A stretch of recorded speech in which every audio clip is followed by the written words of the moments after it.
You good? I'll live. 3, 2, 1, go. Here we go. Hi, guys. I hope everybody's having a great Saturday. I woke up yesterday morning with a head cold from hell. I have one eye that is running and one side of my nose is running. It's like I have a cold on one side of my head. It's weird. But I will live. It is just a cold. It's been a week. I had so much going on this week. A lot going on this week. So I have been busy. I was delayed getting today's project out and posted because I've had so much on my plate this week. But we got it done. I also have next Saturday's class 99% done. So I'm excited about that. That's a nice change of pace for me this couple of months anyway. We did have Happy Mail this week. I got to show you this because this is just so beautiful. I got a birthday card from Carol Gansey. She's the one that sent me that fabulous cake pan with the skulls. I absolutely love it. She sent me this beautiful card right here, and then a bouquet of daisies. My favorite. I love daisies. I thought it was so sweet. And it's got a flutterby in it. Yeah. So, Carol, thank you so much. I do appreciate the cards. Very sweet. And it's quite obvious that you were thinking of me, and I appreciate it. The other thing that was tucked in that card was a little note, which I thought was very, very sweet. But, oh, my gosh, how pretty is this? These are beautiful. This is from Carol's Rose Garden. Carol Wilson Fine Art. Just beautiful little card. So that was so cool. And then when I was gathering everything up, I noticed the postage stamps. You know my obsession with anything to do with postage stamps, cancellation stamps. I noticed that this one actually had a physical cancellation stamp, which you don't see very often anymore, which kind of got my attention. And then when I was looking at that, I noticed the stamps. And these are phenomenal. Carol lives in Texas, so I should not be surprised about this, but there's a skull on one of these stamps. It's a cow skull, but it's a skull. Did you want to show it to the top down? Put the top down so they can see this. I don't know if you can get in, or I'll just try to get a little closer. But these stamps are beautiful. It says USA or Forever USA on one, and then USA Forever on another. One has a Stetson. One has this cowboy boot with all of these, like the cactus and this great detailing around it. And then this one in the middle, it says Forever USA, and then it has the cow skull in the center. And the cancellation stamp over top. And the cancellation stamp over top. I just thought this was the coolest thing. And those stamps are just beautiful. So those are going to go in my mixed media stuff because these are just so cool. I thought they were really cool. So, Carol, thank you so much for the added little mixed media bonus. I love it. And then the other Happy Mail I got this week. Of course, more pencils. More pencils. Hi, I'm Tracy Morrow, and I'm addicted to colored pencils. So I was laughing about that earlier this week, and then I opened my cabinet that is dedicated to my drawing and pencils and other accoutrements. Addictions. I have a lot of pencils. But I have the last probably 10 color pencil projects that I've done. I've been using these Derwent ChromaFlow pencils. And I started out with the little pack of 24. I figured should be good. I just want to try them out. I didn't want to get the 120 pencils because I already have 2 sets like that and a bunch more. So I decided to go with the 24 because I just wanted to try them out. That was my reasoning. And then after I'd done a couple of projects with it, I realized that it didn't quite have enough color variety in it to suit me. So I hemmed and hawed, and then I bought the set of 48 thinking that should do me. I'll be fine, right? No, of course not. So I got them all. I went and got I bit the bullet and I went and got the rest of them. Although they're available in the UK, open stock, meaning that you can buy individual pencils, I have not found anywhere in North America that does open stock on these Derwent ChromaFlow pencils. It would be convenient, but there's only 72 in the whole line. So the set is actually the smartest thing. If you're going to buy them, just, bite the bullet, buy the set, the full set, because you're going to anyway. And now I have a lot of duplicates, which I'm okay with, because I've noticed that because I've been using them so much, certain colors are really getting quite short. So I'm absolutely in love with these colored pencils. They just seem to be that nice combination between the harder lead, like the Faber-Castell, and then that soft, brilliant blendable color that you get in the Prismacolors. And so it's that happy marriage between those two. And I just love working with them. They hold a point beautifully. They lay down beautifully. Everything that I've been looking for, I found in this set of 72 pencils, the Derwent Chromaflow. So, like any good quality art supply, they are not cheap, but they're also not prohibitively expensive. If you're going to be using a lot of them, then absolutely, dive in, buy the 72. If it's, again, something maybe the budget doesn't allow, and that's fine too, then look at a set of the 24 or the 48. The 24 I found is pretty good for some basic stuff, but if you want to get any more elaborate, you're going to need a wider color range. I made this mistake of thinking that the 48 would cut it for me, and no, it didn't. So I ended up with the set of 72, and now I have a whole bunch of duplicates, and I can live with that. So that was my happy mail this week. So I was excited. I get very excited about silly little things like that. So the other thing I've done, because my membership group has been doing some studies and we've been using these colored pencils, and not everybody can find them. Budgetary restrictions. Not everybody can go out and, spend that kind of money. Because I will say that set of 72, $150. So they can run into some cash. So I've been putting together a color conversion chart for both Prismacolor, the Derwent Color Soft, and the Faber-Castell. So it'll take me a little bit more time, but now that I have the set of 72, I can finish the color for conversion chart, and I'll have that available, and it'll be available on the website for download. So I'm excited. More pencils to play with. And today we're going to be playing with acrylics with Americanas and some stencils, and we're going to be painting this fun little piece called Hearts and Flowers. It's definitely Valentine's themed, and because of that we have some extra little goodies to give away. Renee's sitting there staring at a pile of them. So we have 6 giveaways today. I thought that would be fun, and he's also touching his glitter beard note.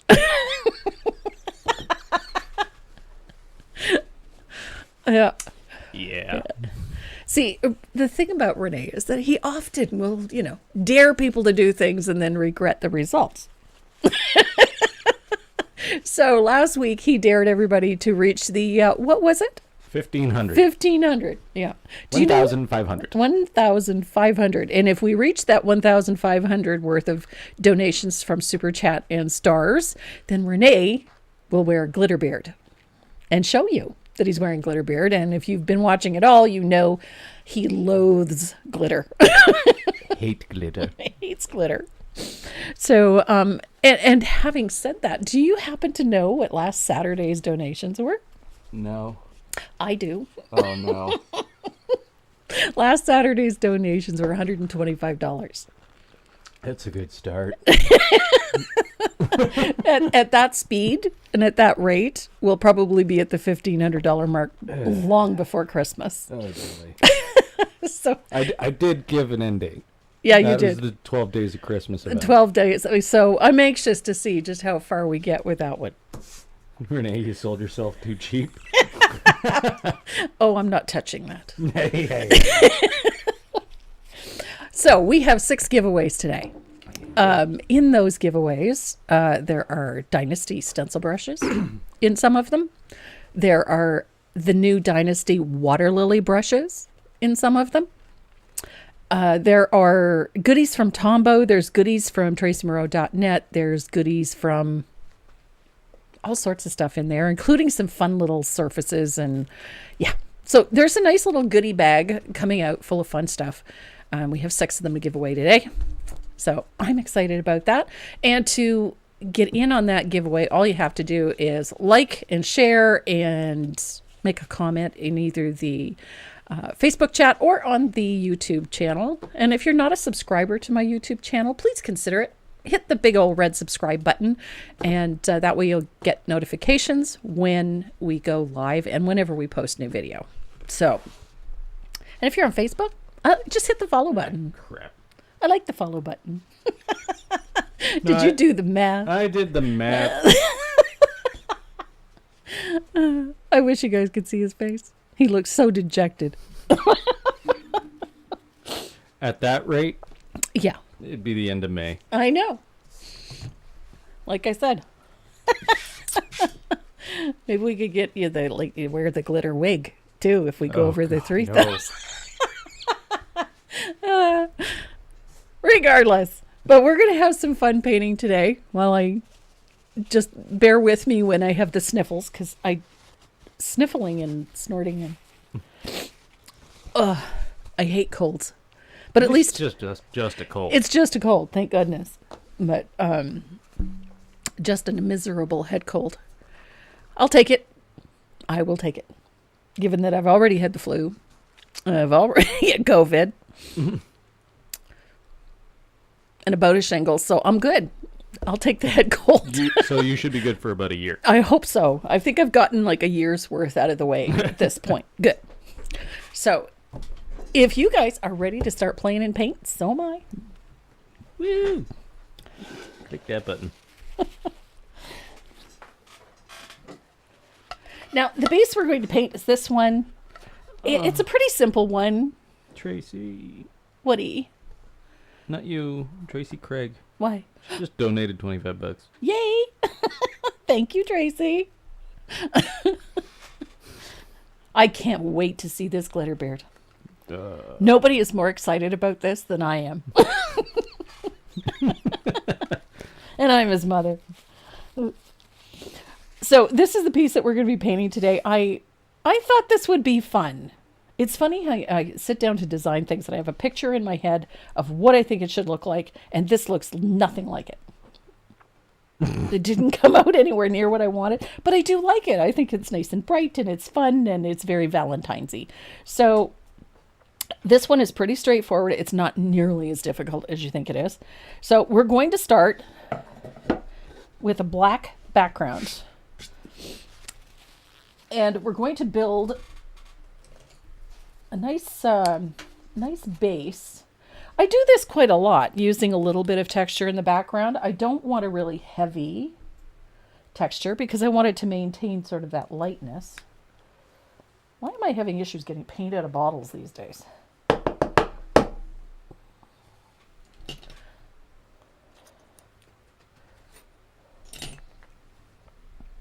So I'm going to use a little bit of warm white. It does not want to come out of the bottle. There we go. And I'm going to use my fugly brush. I want to get this nice and wet for this. And we're going to thin out a little bit of that warm white.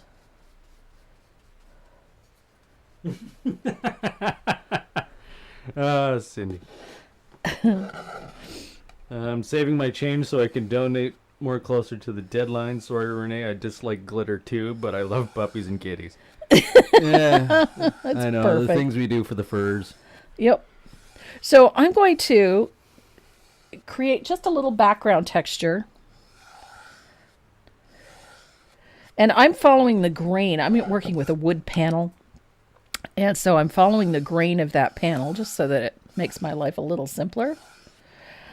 And I want all of these stria, but I don't want a ton of black showing. Oh, I missed Don Lavelle's $20 donation. Nice. Sorry, Don. Oh, let me guess. Raffin's involved? No, that's... Sorry. Wrong one. That's Debbie Daniker. Yeah. There we go. So I've got... For the glitter fund? the glitter fund. So this is what I wanted. I wanted vertical lines, nice and bright, but I did not want it to be too much black showing through because I want to keep this background light. So I'm going to dry this real quick. There's something wonky in my heat gun. Is it making weird sounds and it again? gets very, very hot. So Oh, is it? probably hotter than it should. So I've ordered a new one. From Sandy? Yes, of course. Which brings me to that. Sandy just got a bunch of these in stock. So if you're looking for one of these heat it tools, that heat it craft tool, she's got them. She will be happy to ship them to you. This is a great tool. I mean, I can run this thing. It's nice and quiet. Doesn't scare the cats. Renee isn't sounding very enthusiastic about the donations today. I'm the victim here. Yeah, well, that was self-inflicted. Yeah, it was. I didn't think that all the way through. No, you didn't. Worth it. I'll say it's worth it. You challenged a whole bunch of women. And we can be a vindictive lot when it serves our purpose. Just saying. Yeah. So I've got a nice vertical. It's not quite as bright as I'd like, though. So I'm going to do it again. I wanted a little brightness in this. Just like that. There we go. Now we're cooking. It's a 1-inch encaustic oval. Yes. That's the brush. My fugly brush. The fugly brush. And they have them available on thebrushguys.com. And if you're shopping for brushes, he's got a great deal on right now, too, on a bunch of them. With any order, you get a free brush. Stuart's a really great guy. There we go. Okay, I'm a bit happier with this. It was a little too gray. I wanted it a little more white. Much better. Gotta take your time. So I'll dry this. Now, I love these. This is relatively new to my website. Are these minis? These are from the Stencil Studio. I just love these. And one, I like the size. They're very functional.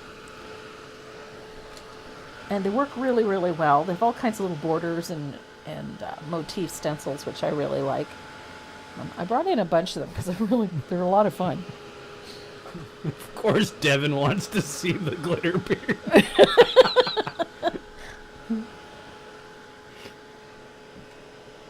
Devin is hoping that he'll have the day off just to see the glitter beard.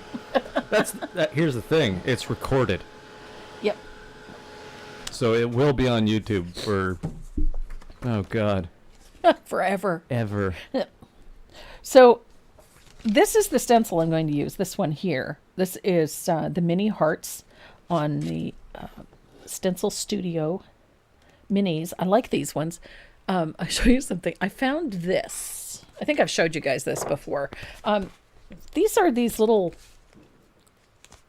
I don't know what you'd call it, a receipt envelope or a check envelope, whatever you want to call it. I found these at Staples. These ones are manufactured by winnable.com. And they are the perfect size to hold these Stencil Studio stencils. Keeps them all nice and flat. Works like a hot damn. I just love this. And when I was storing my stencils in here, I realized that my Tim Holtz stencils fit in there as well. So I did that too, because, I got to have the right thing. Are you getting more of those heart stencils? Yes, we have them ordered. They will be in. So, yeah. So those little folders actually hold those Tim Holtz stencils perfectly. And they work really, really well for those minis. So I love that thing. If I can organize my crap, I'm a happy camper. So I've been using those small winnables to organize my stencils a little bit. So I'm going to position my stencil comme ça. Warm white. Yes, warm white is the background color. What black did you use? Lamp black. Lamp black and then warm white. Yep.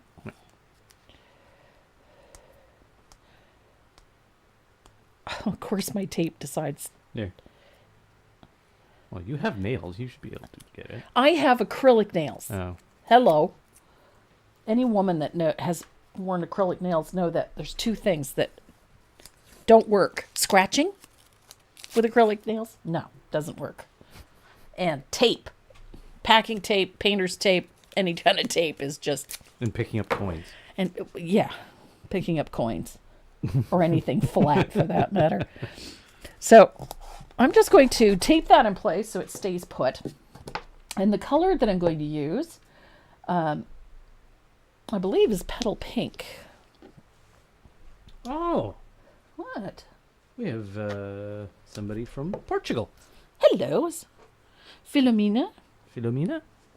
Is that who it is? No, it's Zoila Berling? Hello. I don't know how to... please correct me if I said that wrong. Philomena is a friend of mine. She lives right on the shores of the St. Lawrence River in Quebec. She and her husband are of Portuguese descent, and so they spend their winters in Portugal. That's why I thought it was perhaps Philomena.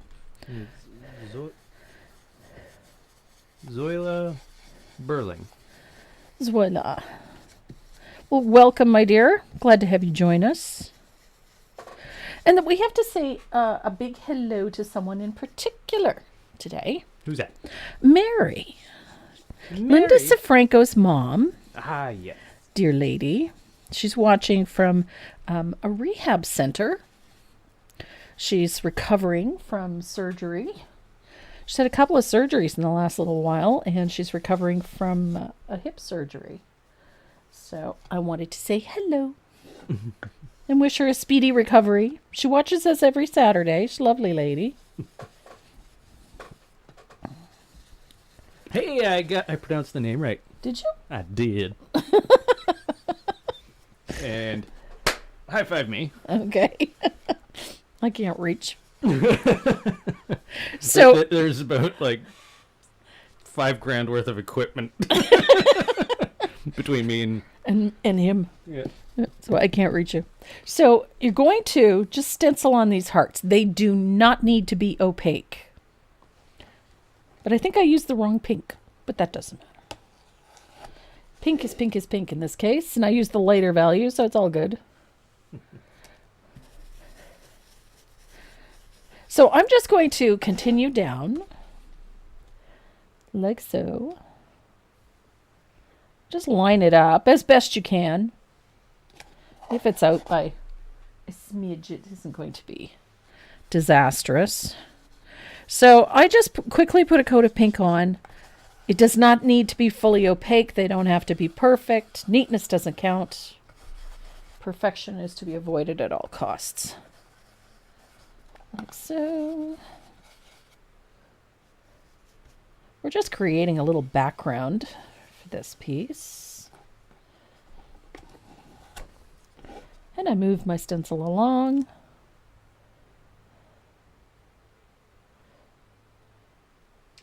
There we go. The stencil holders that you're talking about there. Mm-hmm. What were they called? These ones are from winnable.com. Winnable? Winnable. WINNABLE.com. That's the manufacturer, but you can find these at on Amazon, and you can find them on staples.com and staples.ca. They have them. And if you're in Canada, 123 Inc. also has them available. What are they called? It's called a check file or a receipt file. And these ones, I have the measurements someplace. These ones are, if I am not mistaken, they are 5 by 10. Yep. 5 by 10. And for holding all of those little tools, those little stencils, whatnot, those little templates, they are absolutely perfect. And it keeps things nice and tidy, and most importantly, protects them. Especially stencils, because they can get damaged so easily. Okay. It's going to take too long if I do it that way. So I'm just going to line these up so that they're reasonably straight. And I'll finish off this background. Is your stencil brush soft or stiff? This is a Dynasty Stencil Pro. It's a synthetic, so it's a little softer. But any stencil brush will work just fine. It doesn't have to be a super expensive one. But I love these ones. What? Did Jessica hurt her hand? Again? Again?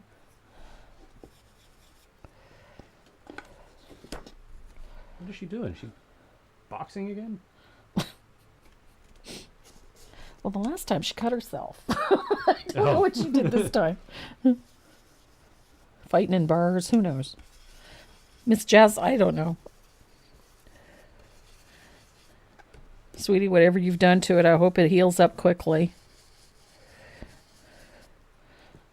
Robin Storm is busily collecting all her supplies so when she can start painting again.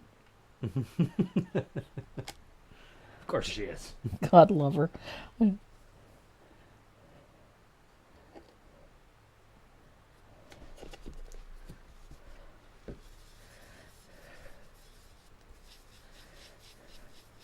And there's Fairy. Miss Faye. Faye must be almost done with her renovations. I know she's probably anxious to get painting and crafting again. The finger is good. No knives for me this weekend. And Linda Franco adds to the glitter fund. Yay.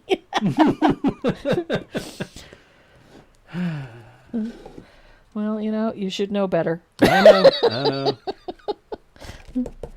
Okay, so we have hearts everywhere. I love this little stencil. But honestly, it would be cute with polka dots back there, too. Yeah. It would look cute with polka dots back there. I also have this one. I seriously considered using this one. I thought this would be fun. I like the different sizes. And they're not as traditional, perhaps, but I really love the shape. A bit more primitive. I think that would be cute in the background, too. I don't think that the size really affects that background all that much, to be honest, because of what we're going to do next.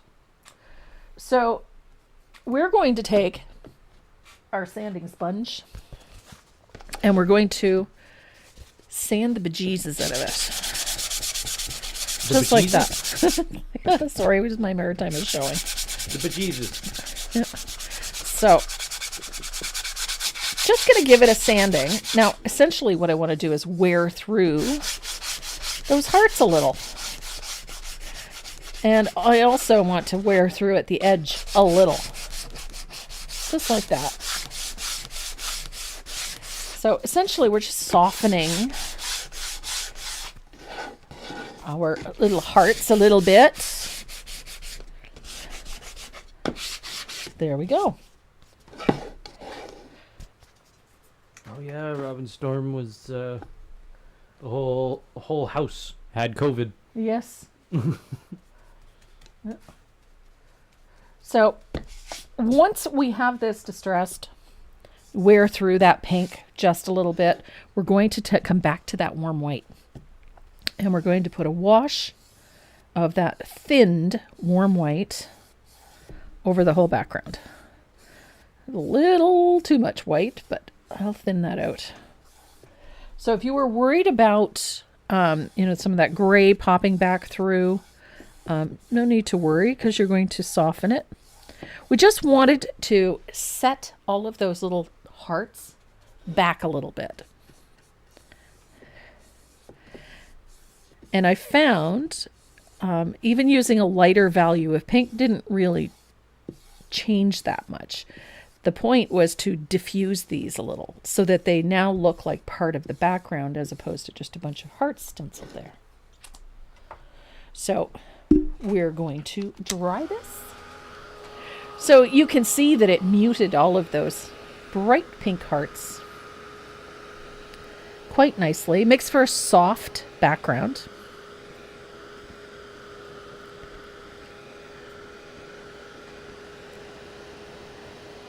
And then we have one more step before we move on. I'll just make sure this is good and dry before I do this.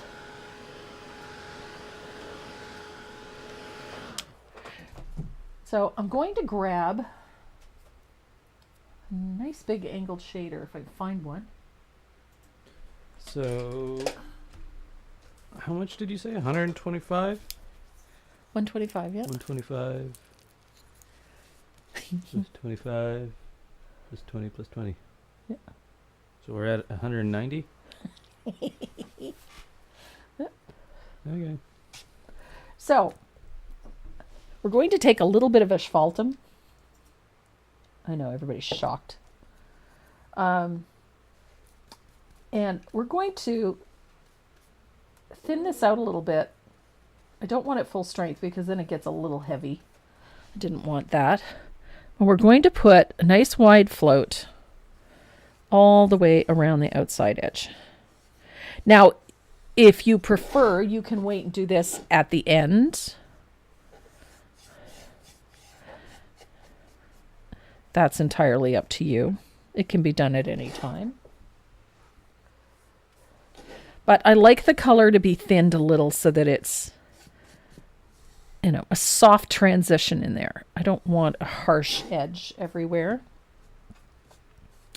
I just want it to have a slightly aged look around the outside edge. There we go.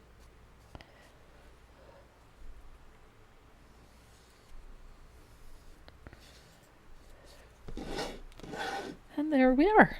So I've got a nice little shadow all the way around the outside edge. I'm going to dry this. And then we are ready to trace and transfer our line drawing on. 273 days to go. How many lives is that?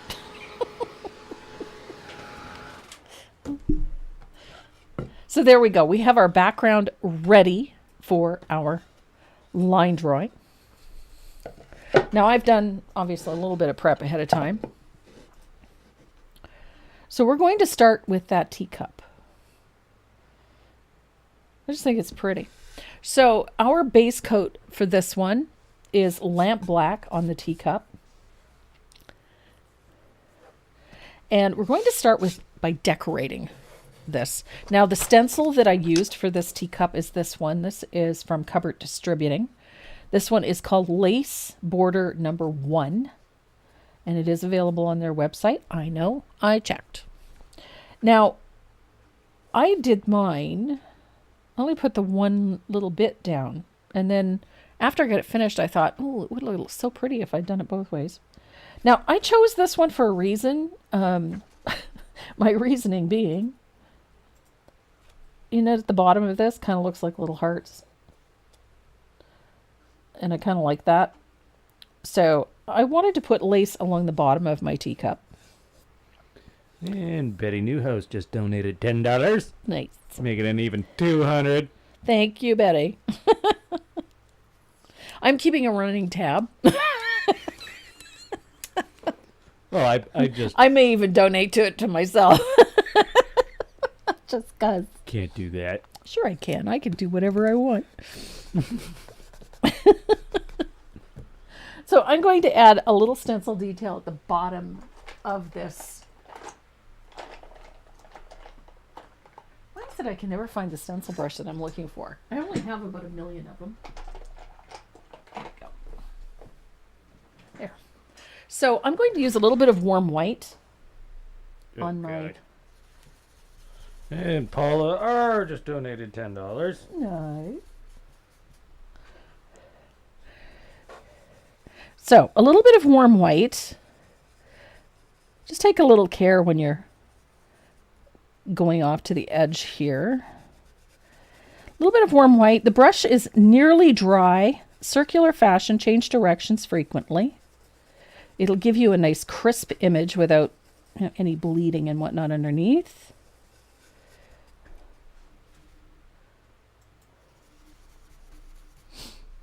And we're going to, oops, I shifted my stencil all the way over to this side. I'm just trying to avoid putting paint where it doesn't need to be. So I've got the lace along the bottom of the cup. See, I think that's so pretty. Now, in hindsight, having done that, it occurred to me that, ooh, wouldn't it be pretty to offset this lace? See these points? I mean, you could have them matching. That would work too.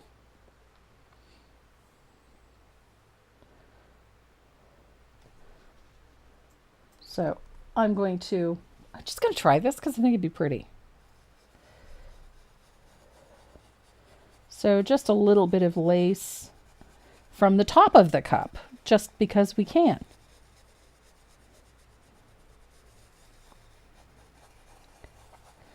I just think it would be pretty, so we'll try it.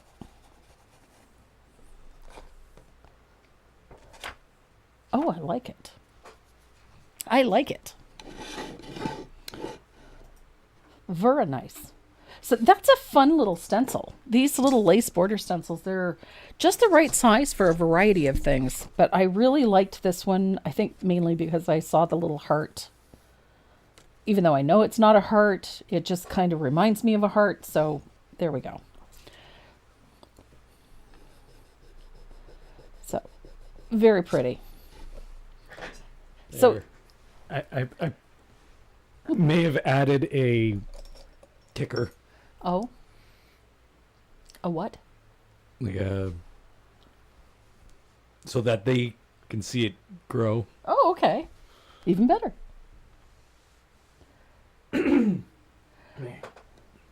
More coffee. Are you getting a cold? What's that? Are you getting a cold? No. I keep hoping everybody in the house gets a cold. 'Cause it seems like I'm the only one that seems to get sick lately. Misery has friends. Yeah. So there's a little connecting spot on the handle here. I'm going to paint that in using the same pink that I used for the hearts in the background, which is that petal pink. And the top of the saucer is petal pink as well. So we've got petal pink and the lamp black. Actually, I'm gonna move. This is pink for days, this one. I'm gonna move the goal counter there. That's better. That way it's out of the way. I like that with that little bit of lace in there. So we're going to shade our cup. Now I'm using a 1/2 inch angled shader.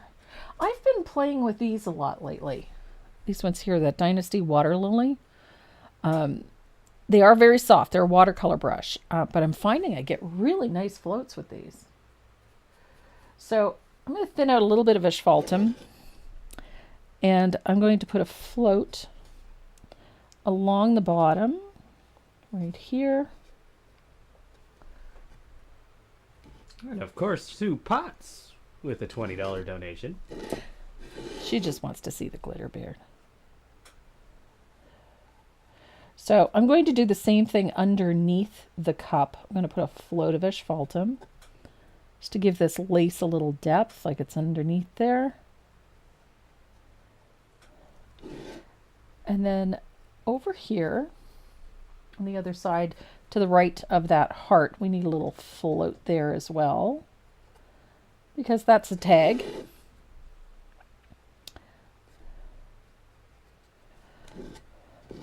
I'm going to dry this real quick.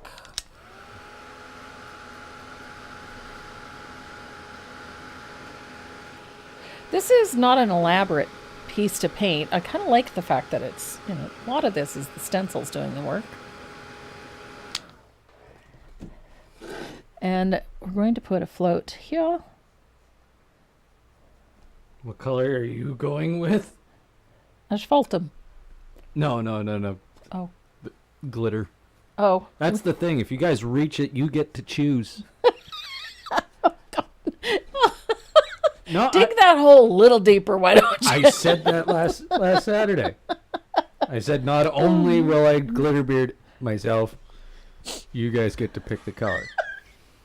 So it could be This is bright, going to be so fun. as long as I can get it. Yeah. If I can get the glitter in that color, then what? We can get any color you want, any size you want. We are crafters. Yeah. Glitter is easier to get than blood. That's worrisome. It should be. So I've got my shading in place. All the colors. All the colors. All the colors. All the colors. So we're going to put a highlight on the left-hand side of this cup. Hot pink. Hot pink. And I'm using warm white. I'm going to thin it out quite a bit. I don't want this to be a harsh line. And I'm going to come in about a half an inch, I guess, maybe a quarter of an inch from the edge of the cup. And I'm going to put a float from the bottom of this shadow to the top of this one. Nice little float. Comme ça. I have a wonderful mop brush. I'm going to use that to diffuse my float. I would space out the donations. Because I said I would glitter beard myself for the 12 Days of Christmas event. Mm-hmm. So you got a long ways to go.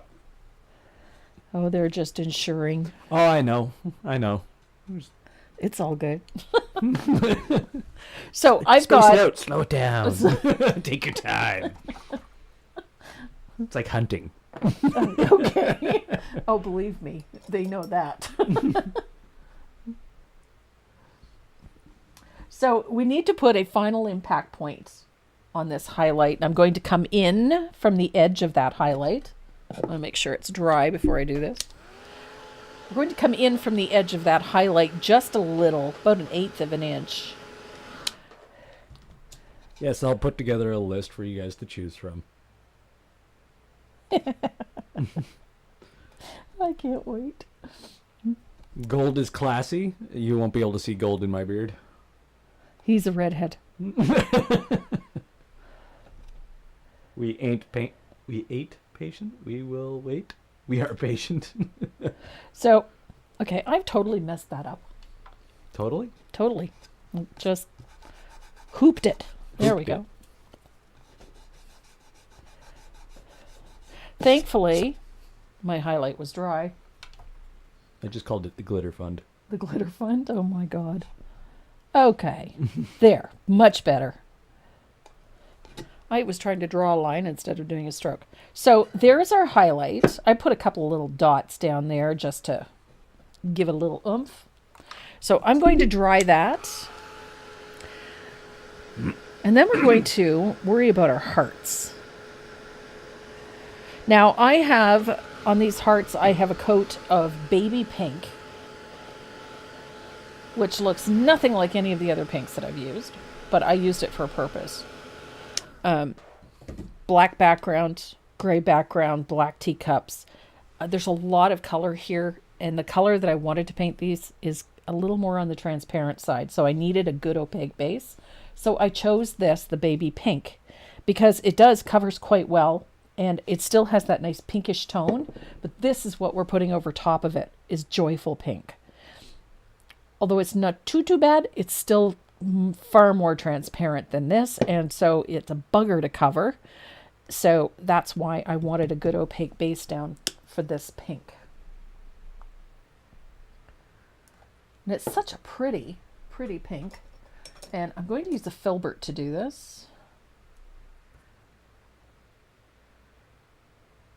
And the first time you play with this joyful pink, you will realize why we went with the baby pink underneath, because it is quite transparent. And it's such a nice vibrant pink that it's perfect for this, but doesn't cover very well.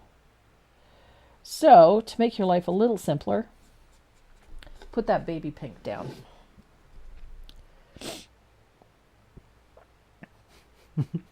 Better warn your employer.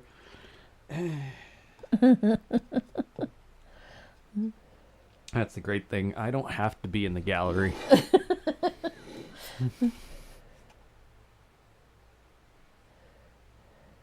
just sit in my office and see the entire gallery with my glitter beard And your coffee. and my coffee. He can hide out in his office.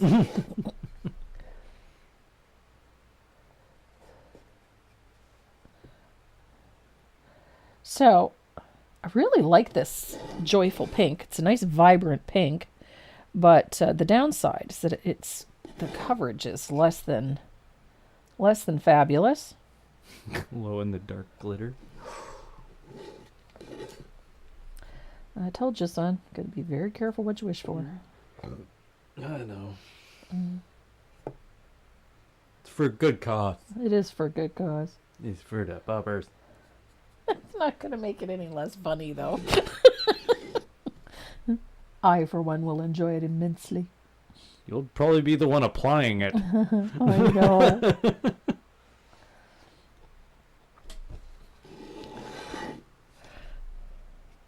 So this is a great pink, but if you want to avoid having to put 4 coats on, get that baby pink on there.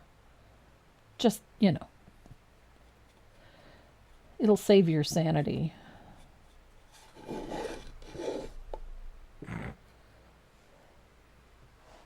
It's like some reds. Some reds are notoriously hard to cover. And so, using a pale lavender or, some shade of opaque pink or even just white is much better. At least it'll cover a little bit better, but you're doing a lot of giggling. They're having lots of fun with the idea of me glitterifying my beard. I can't imagine why. We know your thoughts on glitter. I hate glitter. I know. But I think I can tolerate something I hate for a short period of time if it helps puppers and kittens. If it helps the puppers and the kittens. Yeah. Okay. Please apply the glitter while we watch. No, that just sounds creepy. Oh. So I follow a number of different painting groups on social media. Some are on YouTube, some are on Facebook, etc. And I came across one the other day that, and I found it a little odd, but I suppose it's not really odd because there's more than one type of person out here. But the person making the post had made a comment about some of the videos that she just simply couldn't watch because there was too much, for her taste, too much back and forth between people behind the camera, etc. Fair enough. And fair enough, absolutely. Which kind of made me wonder, like, what people that watch this. I mean, from what I gather, people kind of enjoy the fact that we talk back and forth between each other while I'm doing this. Because let's face it, there's not a whole lot to talk about when it comes to base coating things. So Watching paint dry. Some people enjoy that. Yeah. Well, hello. That's what you do for a living. That's what I do for a living. So I watch paint dry. Mind you, I'm a multitasker, so there's a million other things I'm doing while paint's drying. But yeah, I just found it interesting that some people are, perhaps don't enjoy that chit chat. It made me realize that, she wouldn't enjoy mine. But it's all good. Claire LaRue says, I watched to listen to Renee. Well then. Okay. It's that voice. He has a It great... does not suit My body?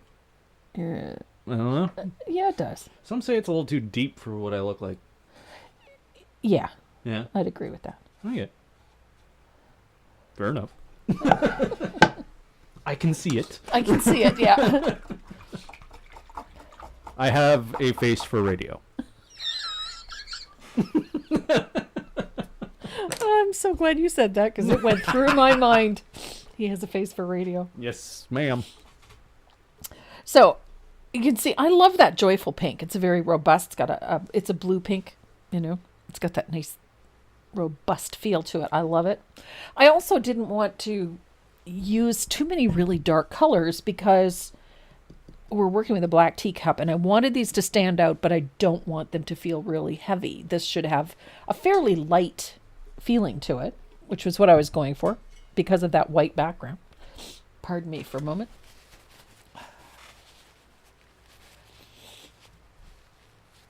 The chit chat and laughter makes your lessons more enjoyable. Well, I'm glad to hear that. It was just an interesting perspective, that's all. It's not for everybody. No, not at all. And some people, when they come to watch videos, they come specifically to learn. And so they're not necessarily interested in all the peripheral stuff. And that's fair enough. And you have a few videos that are dedicated to solely instructional. Yes, absolutely. Yeah. But this, I This kind is of live. like, this is like being in a classroom. There's an opportunity to sort of interact with people, to talk, to answer questions, which I love doing. I love answering your questions. And at the same time, take something away from it. Something, you learn something.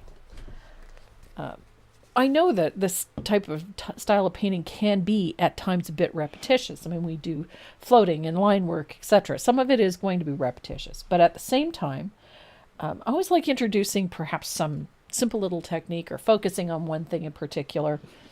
There's always something fun to learn, hopefully. And if you have a good time doing it, what the heck? So, hearts are done. Teacup is almost done. Got a few little things. I forgot to do the handle, of course. There's my 1/8. But we're going to, while these are drying well, we're going to finish off this saucer. And I'm going to use a little of that joyful pink that we had up there. You can use berry cobbler. I just have joyful pink on the palette, so I'm going to use it. So, little float. Oh, maybe not. It's a little too transparent. I'll try that again. That's better. So, I'm just putting a little float on either end of my teacup. And keep my hand out of the wet paint. That would be good. JL is a torturer. Is she? Yes. Why? Well, she's playing the psychological warfare game here. She said we should let Renee pick his own color at least. It's kind of like, you get to choose your last meal on death row.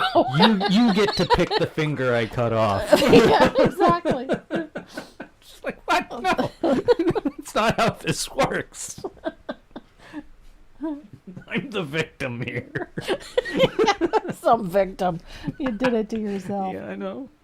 So the top edge in the center of this cup gets a little float of warm white. Now, I put this float here. You notice it goes all the way across. It's just to define that line on the teacup. But there is going to be a brighter highlight, and it's got to be in line with this one. So I want a little bit of a brighter highlight right there. Patrick, I hope the day Renee is wearing the glitter, the sun shines like it never has. That would be too sad to go unnoticed. I have wonderful friends. Yes, I see that. Supron, you volunteered. Yeah, like I said. Yeah. I came up with the idea. Yep. Well, and I put it into motion. Well, you know what? Your mouth, much like mine, is a size 8. Size 9.5. Size 9.5, yeah. Mouth, say hi to foot. Yep. Gonk. If you're lucky, you can get both of them in there. Yeah. I frequently do, so. Oh, tea, good. The chat makes me wonder what it would be like to meet people in person. I think it would be awesome. Get all these people in one room. I think it would be awesome. To see if my impressions match the real person. Yeah. I'd be curious too. I got news for you. What you see is what Well, you they get. see you. I know, but yeah. They don't see me very often. No, but I think they get it. Yeah. Funny. We have good people. We have fun. We do. We have great people. So we're going to start. We've got that shadow in there. I like that joyful pink. I think that's a nice little pop of color in there. We're going to switch to this. This is Berry Cobbler. This is one of my, I have been using this color so much lately.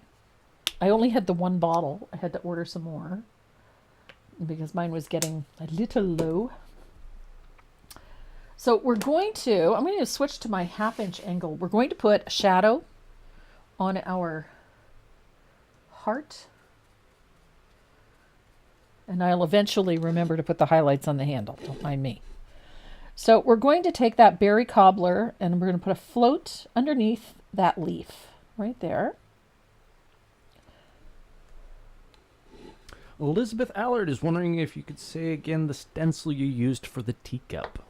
This one right here, it is from Cupboard Distributing at cdwood.com, and the stencil you're looking for is called Lace Border Number 1.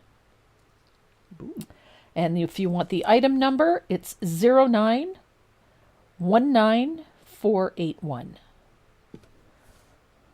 And I like this one. I like that little heart thing. So I'm going to take that Berry Cobbler. I'm going to put a float of that on the right side of the heart. And I'm going to bring it around to about there.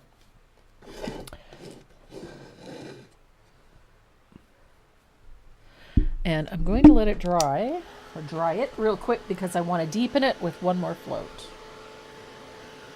JL says she was trying to be nice.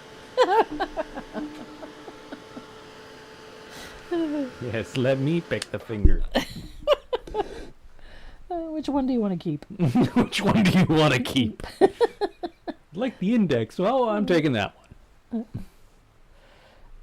So, float underneath the leaf, and then you're going to go back over that first float with another one. This just deepens it, makes it a little bit darker.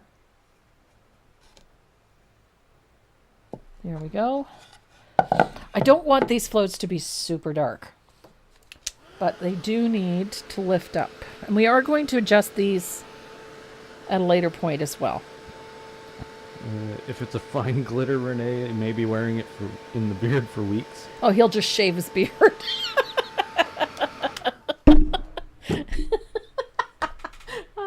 You can't see his face. It's hilarious. It's like he just suddenly realized, oh my God. My face is going to be so cold. Just before winter? No, it's not coming off. Oh. We'll be kind. So these little hearts here are going to get a float on this side to separate them. And on the underside here. And a little bit on this side. See how that little arch right there? We want a little float on that. So it immediately separates these two. And I need a nice little shadow on the right side of this heart. Bring it around to the top of that curve, like so. And then on this one, it's also going to get a little curve, little shadow, like that. Oh. And there's a Vicky. Whoa, that's a name. We're just going to go with Vicky. Okay. New to the group. And she's wondering if you float with water or floating medium. I actually use Joe Sonia's Fast Dry Glaze. So neither. There's little bottles right there. Oh. Can you reach one, please? The ones that say... Joe Sonia's Fast Dry Glaze. Yeah, that's the ones. This is what I use instead of water. I use it for thinning my paint. It helps the paint level. It also makes for really nice soft floats, nice transparent washes of color. This stuff is my everything medium. I use it for everything. It is just awesome. I did get some in. We only have them in the 2-ounce bottles. So if you'd like to try it, they are on the website. But I love this stuff. You don't need to have a lot. I paint for weeks with just this little bit. So 2 ounces in a little jar or a cup. I paint for weeks. I just close it up and continue to work. But I dress my brush, thin my paint, all of that with a little bit of Joe Sonia's Fast Dry Glaze. It's my everything medium. So we've got a nice little shadow on there. Both of our hearts. Oop. I just had the chat reset. And we're going to put our highlight in. Now I'm using a little bit of thinned warm white. I don't use it full strength. You want it a little bit transparent, just like we did on the black. We're going to do the same thing on these hearts. So where the shadow stops, oops, still too strong. Okay, now it's time to talk food. What's for supper? We're having omelets this evening. Oh, are we? Yeah. Do you dress the whole brush or just the tip? I dress the whole brush. There we go. So we've got a little highlight on the bottom, and then we're going to do a little bit up top here. So where that shadow stops, I'm going to bring a little highlight in right there. Mm-hmm. I don't think there is anything else but Fast Dry Glaze in that jar. No, that's all it is. Just pure Fast Dry Glaze. No water? Nope. Yep. There's no ratio. Nope. So down here on these little hearts, again, same thing. The paint is heavily thinned with water or glaze. And the float starts where that shadow stops.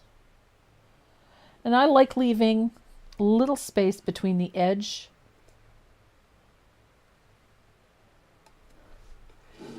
and there we have a simple highlight, nothing too elaborate. You can soften it, diffuse it with mop brush. Make sure that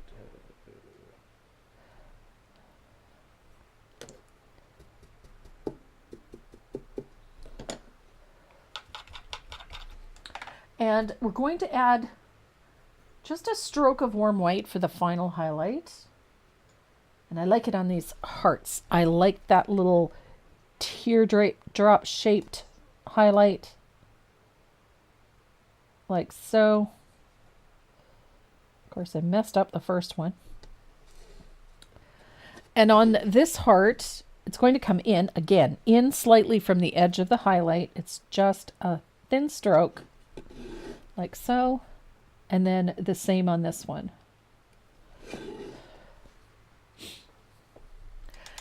Now, if you want to elaborate on that, you could add a dry brush highlight if you prefer. If you don't like floating, use the dry brush. It'll work. But I think that's really all that's needed for this. There's just some other stuff that's going to go on top of this. So we really don't need to go full hog on this. So we've got our little heart done. And before we leave this section, I'm going to grab that highlight, a little bit of warm white. Before I forget, because I will, I'm going to put a little highlight on the inside of the handle, like so.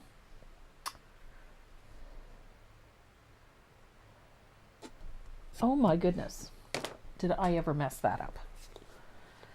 I've got a little bit of glaze or something on top of that handle and it doesn't look right. So I'm going to quickly fix this because I can. And I really should because it's not very pretty. So I got a spot here where, I don't know, I managed to smear paint onto the handle and it's making putting that highlight on there a little difficult. So I'm just going to clean it up a little with some lamp black.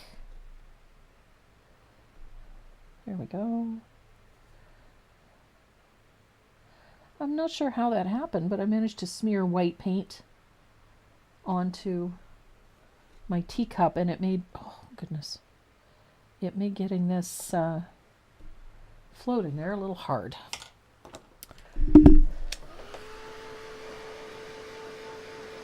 I have days where I can't paint. I make a lot of mistakes. I think we all do. Okay, let's try this again. So, clean angled shader, a little bit of glaze, thin out some warm white. We want a nice soft diffused float. Well, not quite that soft. There we go. Goodness.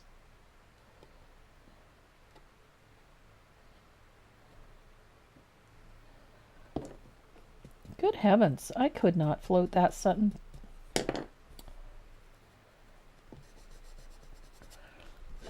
Some days. There we go. Okay. I figured eventually, you know, if I do it often enough, I'll get it right. There.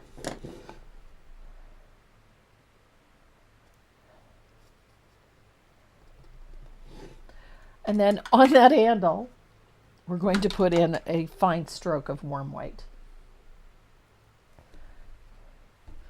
Just on the inside curve of that handle, just in from the edge of the float. Just a couple of a fine stroke and a few dots. And then I do the same thing to the top of this handle. There we go.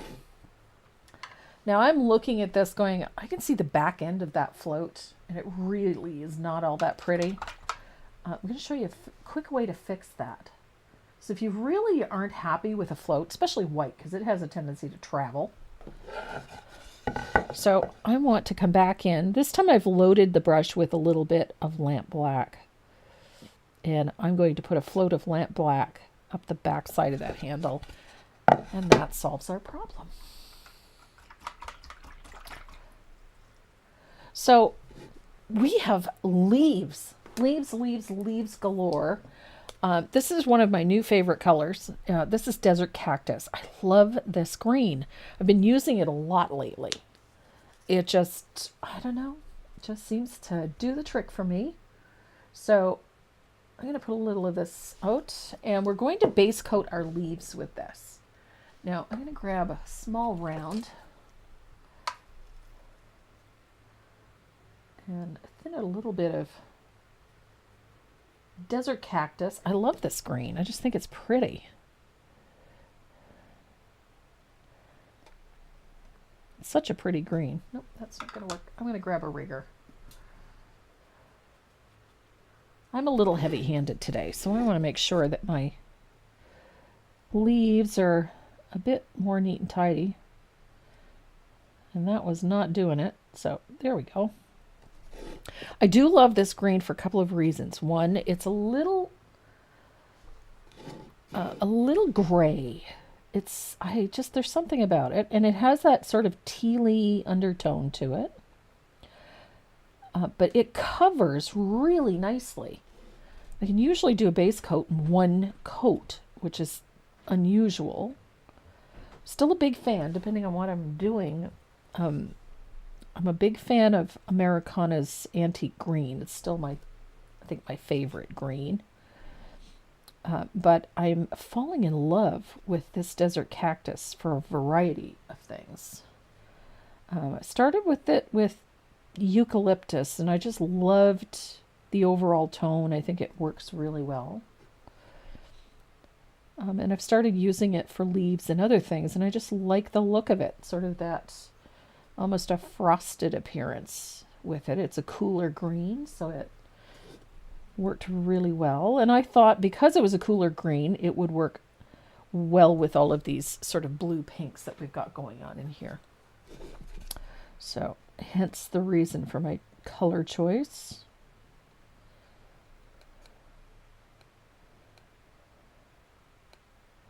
And I do love that it is that opaque, that it covers so well.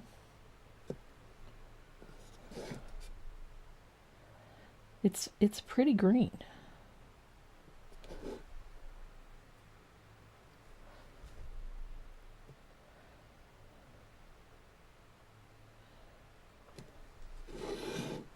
And don't forget to do these little leaves. All these little fun, tidy little leaves. Those little teardrop shaped ones. And I've got one more up front here.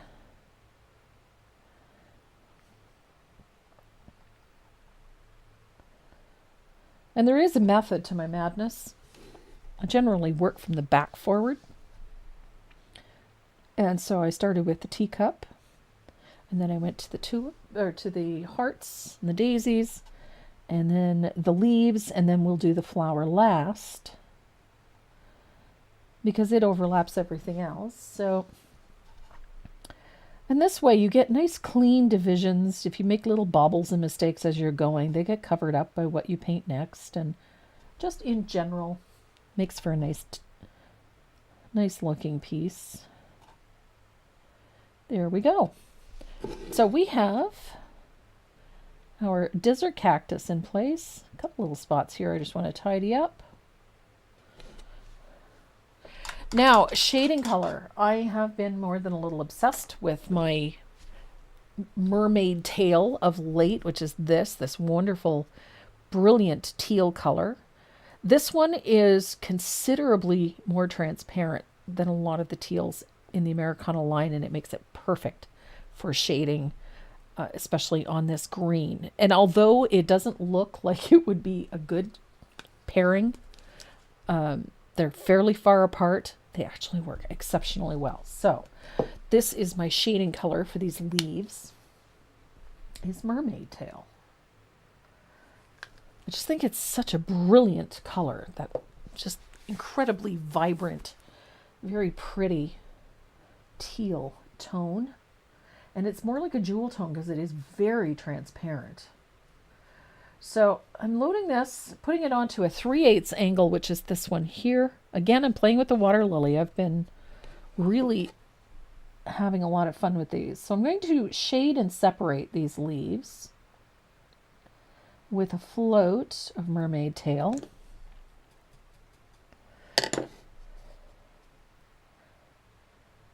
And I'm going to do all the separations first.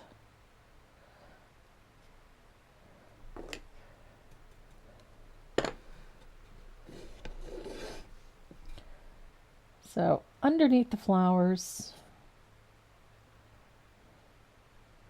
and onto the edge of the leaves, like so.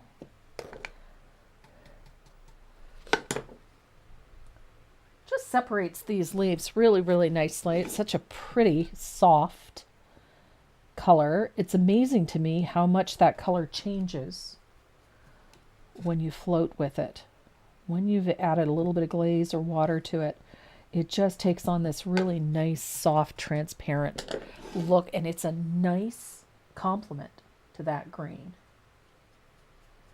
And it's a little vibrant too, which I kind of like that vibrancy. And this is another thing that I've been loving about these water lily. It's a very soft brush.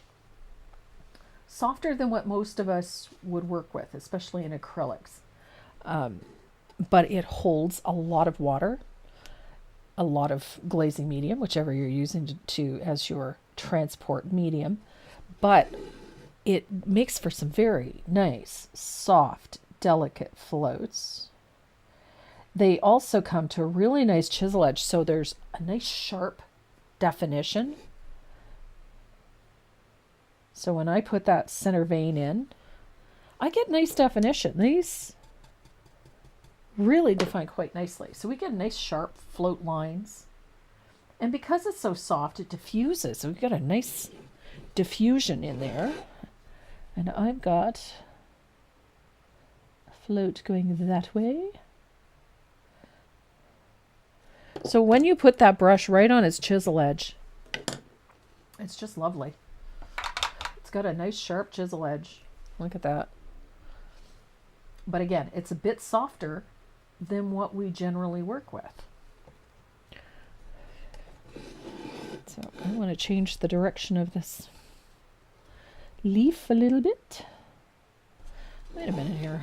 How did I do that? Oh, never mind. I'm going to go the other way.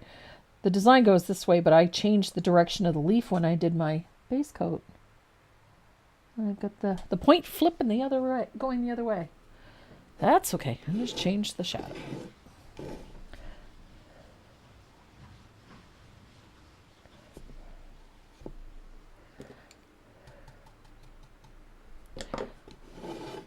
So now we have leaves. And remember those two little ones that are out here? We're going to put a float at the base of that leaf, U-shaped, so that the darker value stays towards the bottom, and then it comes up either side just slightly. So it gives us a nice U shape. And I'm going to do the same thing to this one. And I'm using the whole chisel edge of the brush. You notice that I'm not tipping it up on its point. I use the whole chisel edge of the brush. And now I'm going to dry all of this. And then we're going to add some highlight. Now I'm using just a little bit of warm white for this. I want sort of a cool frosted look, so that's why I'm using a white as opposed to another green. So a little bit of warm white on my brush. I'm going to thin it out quite a bit. And I'm going to put just a light float down the center vein of that leaf. And then I'm going to put a couple of little short U-shaped floats out at the edges here. And this just creates a little bit of texture at the edge of the leaf. So I'll come over here, put a little highlight on. I like a little texture at the edges of my leaves.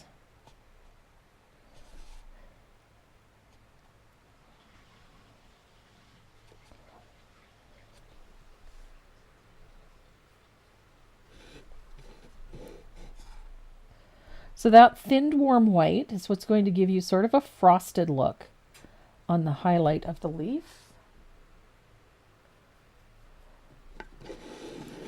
I was trying to think of what you would call that, and the frosted is the only thing that I could come up with.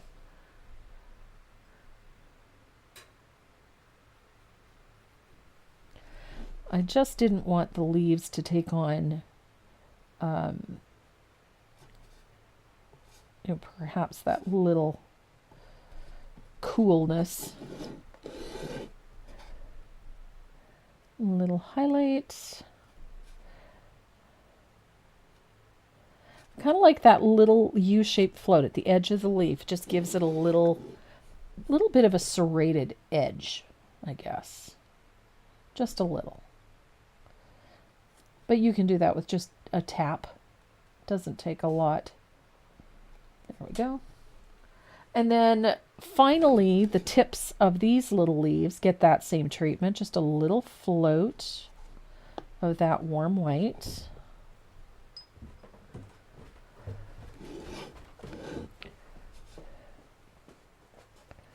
I probably missed a bunch of questions.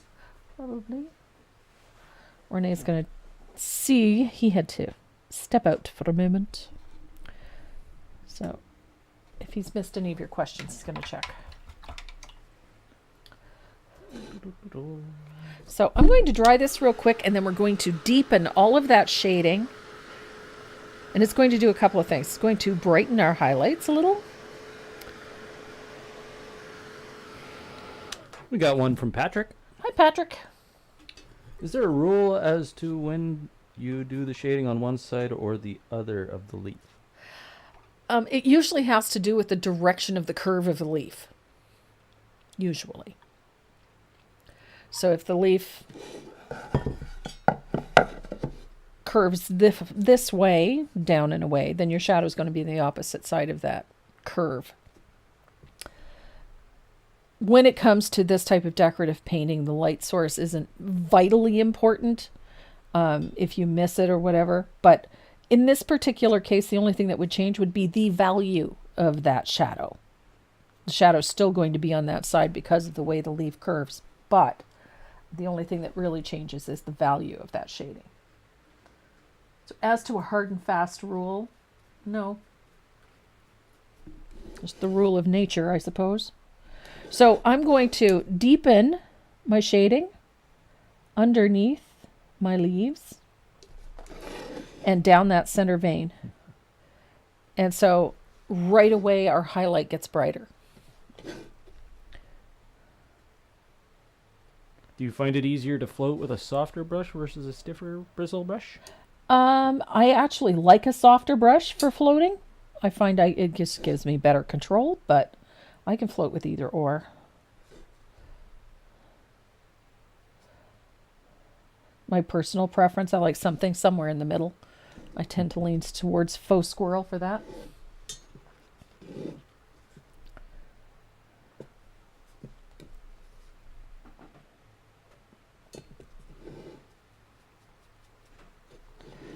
So almost done with these. I'm going to, again, deepen the shadow underneath my flower and down the center vein. Strengthens that highlight. What green would you use if you wanted them a little darker? A darker green? I lean towards antique green and then shade with a plantation pine. But another green that's really nice is avocado. It's a bit subdued, but it's also a very nice green, and it highlights really well with really yellow greens. So if you prefer a more grassy green or a livelier green as opposed to this more grayed out version, look at something a little bit brighter. You can go with, what's a good green? That makes a really good foliage green, makes a good base. Shaded and highlighted with a bright yellow green, shaded with a plantation pine. Looks really good.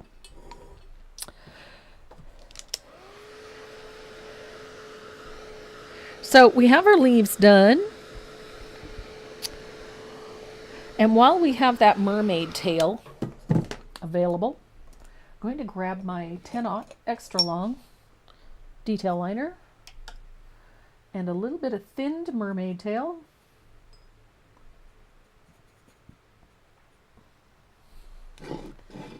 And we're going to stroke in the stems on our cherries.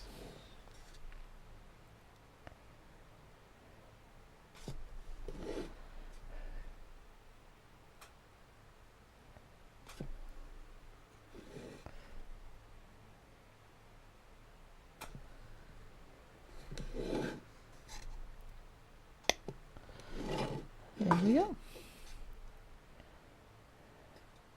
I got a wonky graphite line. I must have moved my... There we go. I'm going to throw a little highlight onto that stem. I'm going to add a little bit of white to that mermaid tail.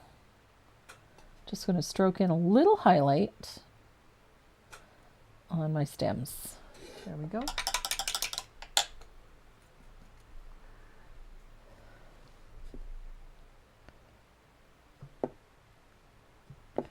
A little highlight there. And we are ready to start on our flowers. Now, I'm using a little bit of baby pink. Once again, I think it's baby pink. Nope, it's not. It's this one. petal pink. Sandy Barton nearly put her paintbrush in her tea. I've done that.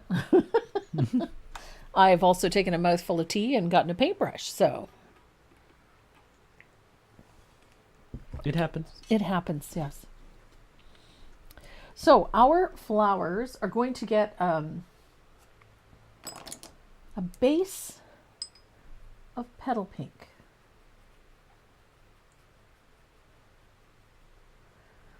Now, this is our mid value, so you know that this color is going to get lighter as we go. And we're going to thin it out a bit, so it does not need to be fully opaque. So I'm just going to paint my whole flower with some thinned petal pink,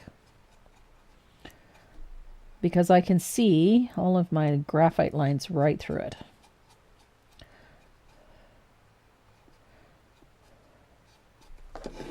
And if I thin it out, it just makes life a whole lot simpler.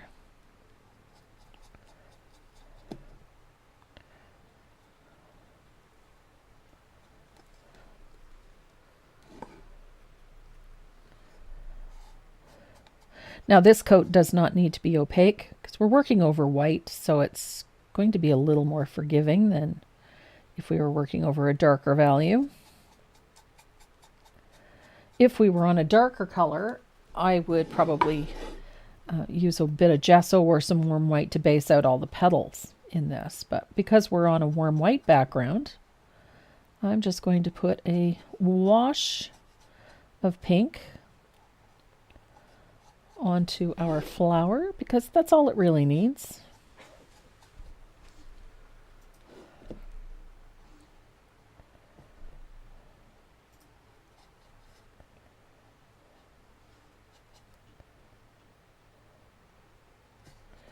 And we're almost there.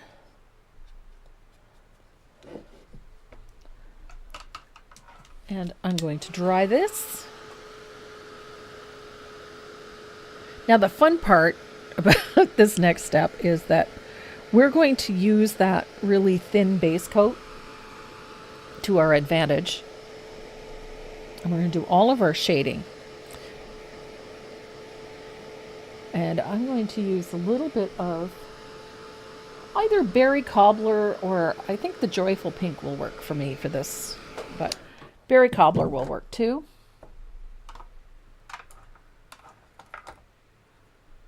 I'm going to rinse out my brushes here. And I'm going to use a smaller 3/8 angle.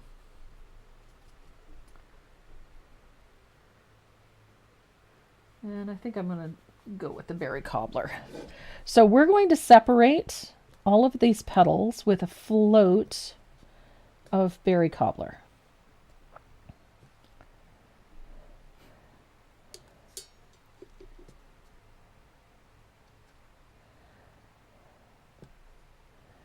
And it's thinned. I've thinned this out quite a bit. We're just separating at this point, just so that we have some shape. And you can see where your petals are.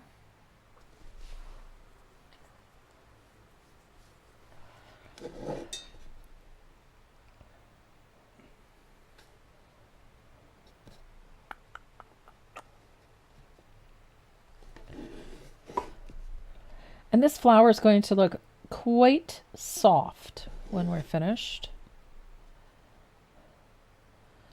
So up underneath all those petals.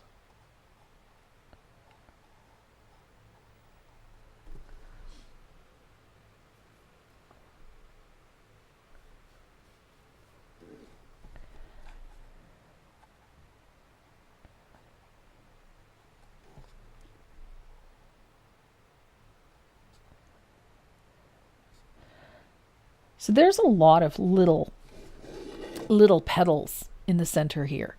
You do not need to worry too much about getting them absolutely perfect because it's just texture in there. And when we put the highlights on, you'll start seeing them better than we do at the moment because we're just separating everything.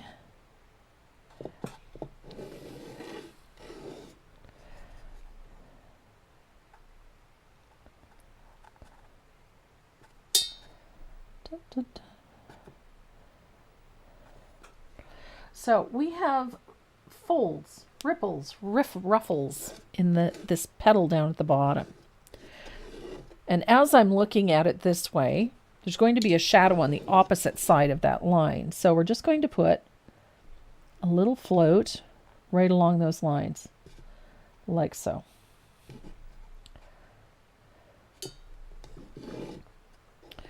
And then the petal next to it, those ruffles change directions slightly. So we're just going to put a shadow on the opposite side. So I think we have all of our shadows in place. So we've just established the shape of the flower by putting in those light little floats. So now we're going to start defining the shape of this flower a bit more, and I'm going to be using some cranberry wine. And I like this color because it's extremely transparent. But it's a bit darker and a bit more in your face. And this is where we get to sharpen those shadows a little.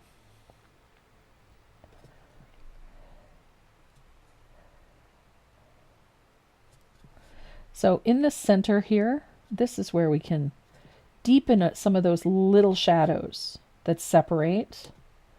Just little touches. Don't worry about the minutiae, the little details. Just get a little extra shadow in there. And then in the deepest parts, down here, these lower areas, this is where you're going to pay a little more attention. Just like that. Those little deeper shadows are the most important. They're going to establish the depth of this flower. And it is going to look a little choppy and rough for a little bit, and that's okay. I promise you, it will get better. Trust me. So now we're going to, underneath, these are those shadows, those little lower end shadows that I was talking about. This is where they become more important. Right in there. Remember those little ruffles? That little shadow underneath that short petal. There's a little tiny petal there. Those little short shadows. These are the ones that are important.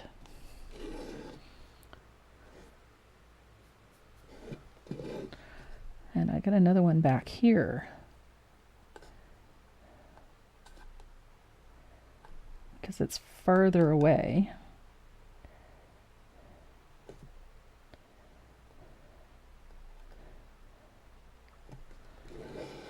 So now our flower has taken on a lot more shape. But this next step is where things really start to make it look like a rose. I'm going to grab a little bit of that baby pink. Remember that base color, that brighter, almost corally type pink? I'm going to grab a little of that, and we're going to start building some highlights on the outer edges of these petals. And I'm going to start with the bigger petals. I'm going to grab my 1/2 inch angle. It's a little bigger. We're going to thin out that color. You don't want it full strength. And I'm going to brighten the edge of these petals. And the first thing you're going to notice is that pink diffuses some of the shadows that may have gotten away from you. It softens boundaries and edges. And so we get a softer tone. I'm using this on the bigger petals for now. I'll switch to a smaller brush for the smaller ones.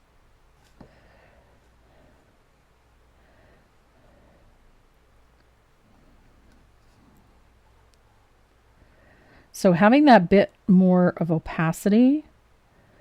It sharpens the edges of some of these petals. I'll go grab my smaller angle.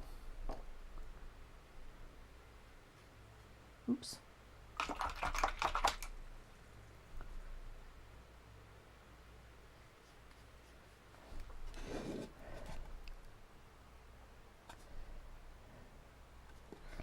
And this is where we can add those little highlights, those brighter bits. And look at what happens to these petals when you do that. So now we've got a brighter petal.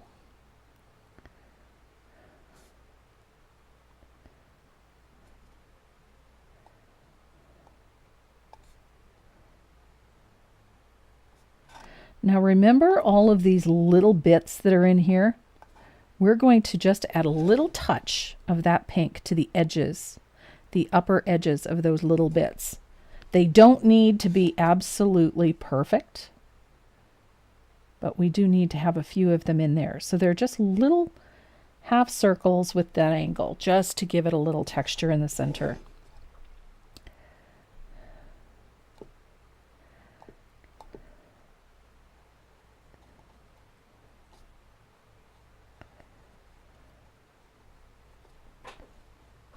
Where can you get the water lily brushes?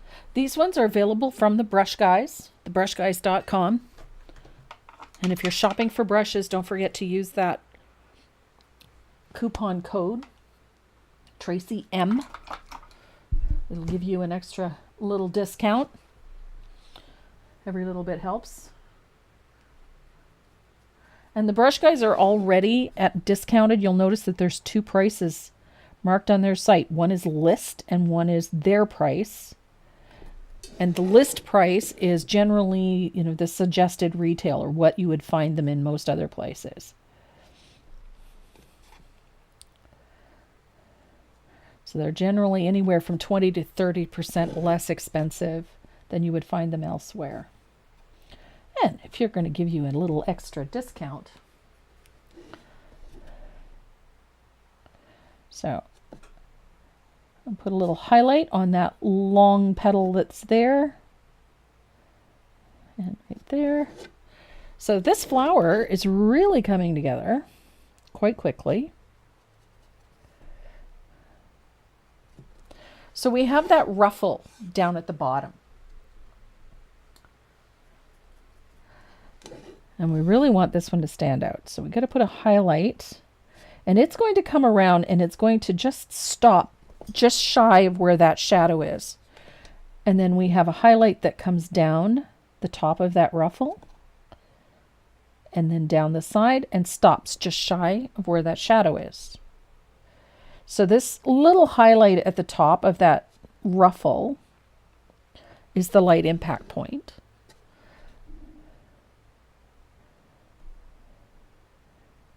And then when the light softly, so you get a nice little ruffle or ripple in your petal.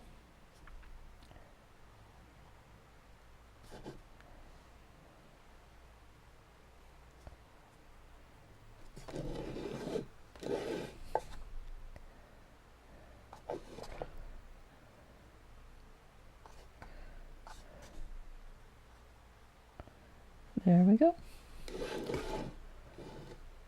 And then there's a little petal just in there. It just needs a few little highlights, like so. And on the edge of that. There we go. So our rose is really coming. So we need a highlight, a final brightened highlight. I like using a little bit of warm white.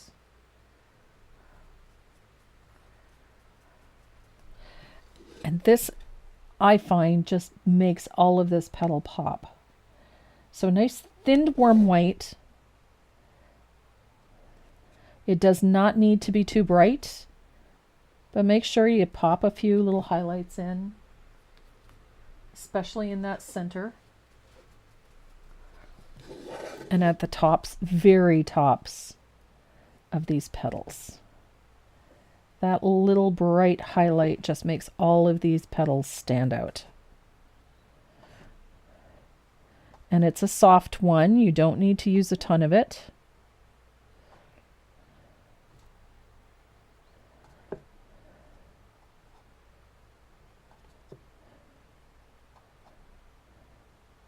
Just a very soft, warm white highlight at the tips of these petals.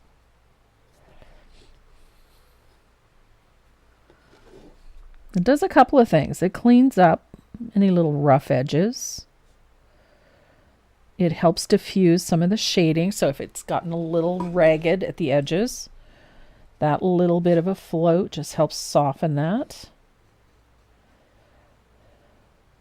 And it just gives these flowers a bit of an ethereal quality. So they're not in your face. And you need that little bit of brightness on those highlights just to pop everything.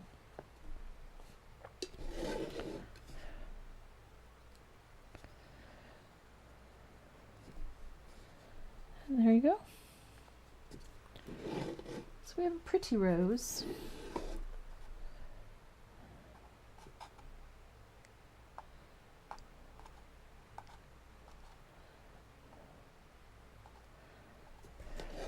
There we go. So we only have a few more little things to do to this to finish it off. One of which is we're going to start adjusting some of these shadows. I kind of want them all to come into the same value. And I want to subdue them a little bit so that they're a little bit darker, but I don't want them to be too dark. I'm going to use a little bit of thin asphaltum just to tone everything. I just like what it does for some of these shadows. This just a soft float of thin asphaltum. And we'll do the same thing to the flower. It's very heavily thinned so that it stays transparent. I don't want this color to be too overbearing. And remember, we used it in the teacup, so it just sort of brings everything into balance.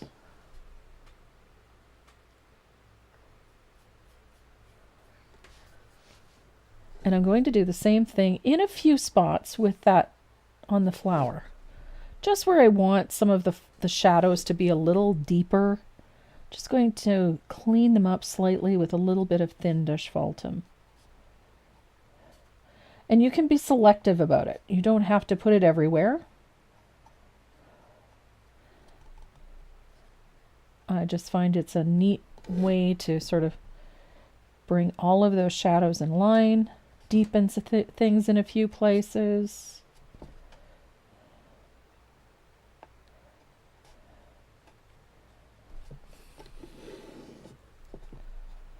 There we go. And we're almost done. Got a little spot there I want to adjust. And I think we're good. So that little bit of asphaltum just brings everything in, just tones everything a little bit without drastically changing the color or the value of the color. It just deepens things nicely. So I'm going to dry this. We're going to add a few little fun details to this. Things that I like doing. I want this flower to have a soft appearance, so we're going to break out that extra long detail liner. A little bit of fast dry glaze. And I'm going to use some of that baby pink and a little bit of warm white. I just want this to be more white than pink, but it still needs to have a little bit of pink in it.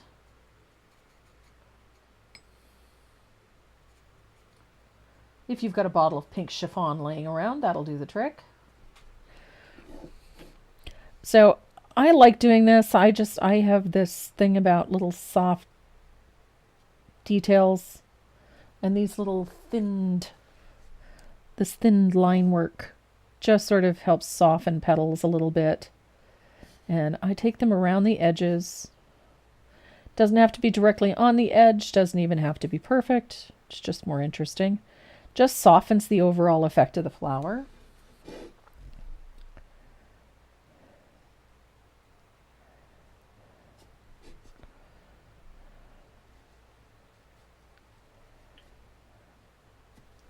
They would like to see you load your brush. If you saw my palette, it's a mess. There's my palette. So I have it heavily thinned. Lots of glaze in there. A little bit of warm white, a little bit of baby pink. Just makes this very light pink chiffon color. Load it, rotate the brush to pull it to a point.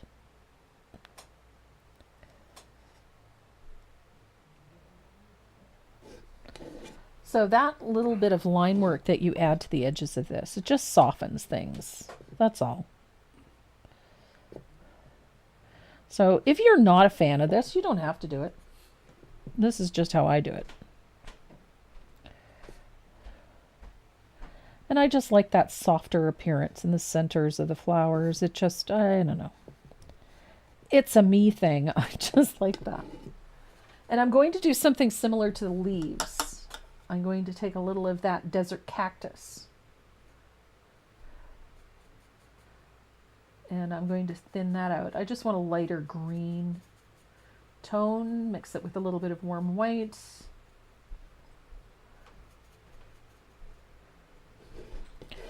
And I'm going to go to the edges of my leaves and do the same thing. It's just a squiggly line. On or off the leaf, it doesn't matter.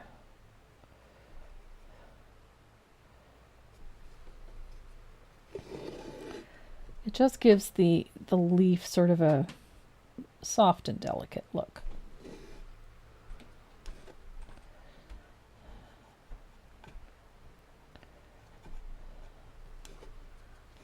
And I do the same thing to these little ones.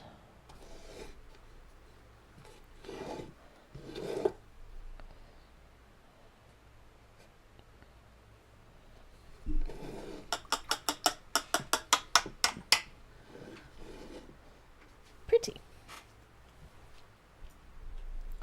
Now, if you at any time you don't feel that shadows are deep enough for you, dark enough for you, you can always come back in with a little bit of that joyful pink or a little of that berry cobbler to deepen things. I will tell you that the brighter the pink you use for those shadows, the more vibrant that little flower is going to be. The cranberry wine is a little brown. It's a little subdued. It gives you nice dark color, but it doesn't give you the vibrancy. So whichever one you choose is going to give you a great result. But if you want it more bright pink, then grab some joyful pink and add that in there. So we are down to the last little bit here. And one of the things that I like to do to all of this, because we're using asphaltum around the outside edge, we're going to do a little shading around our motif in a few places with a little bit of asphaltum. So I'm going to go on the facing the left, but on the right.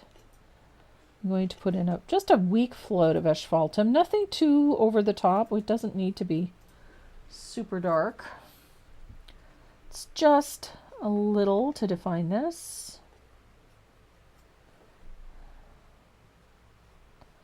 Onto my background.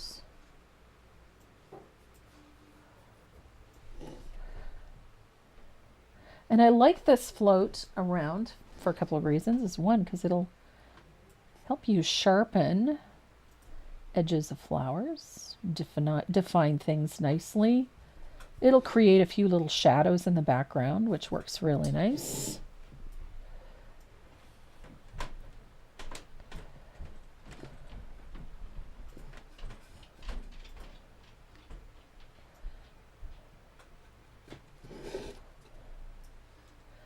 So I like that little float of asphaltum. It's just a me thing. And I'm going to put a little bit back here.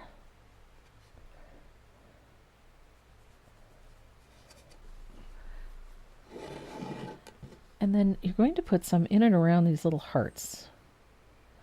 Just lift them off the background a little.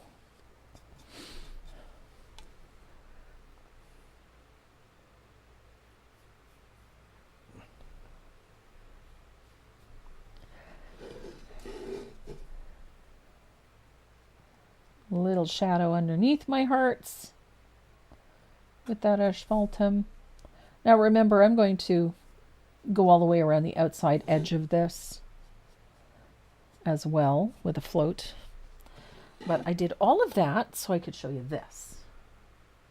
So before I paint my lettering, I like to put in a little bit of a shadow. And I'm using, in this case, a little bit of thin asphaltum. I'm going to tuck a shadow in there. Ooh, it's a little strong. That's better. Okay. It was a little on the strong side.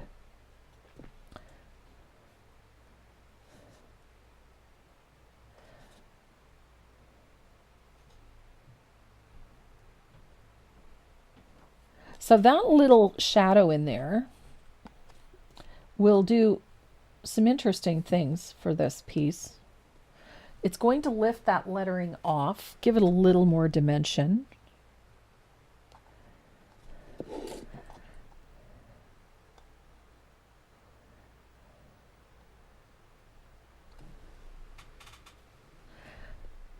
And I like that float. It needs to be a nice transparent float, nothing too heavy.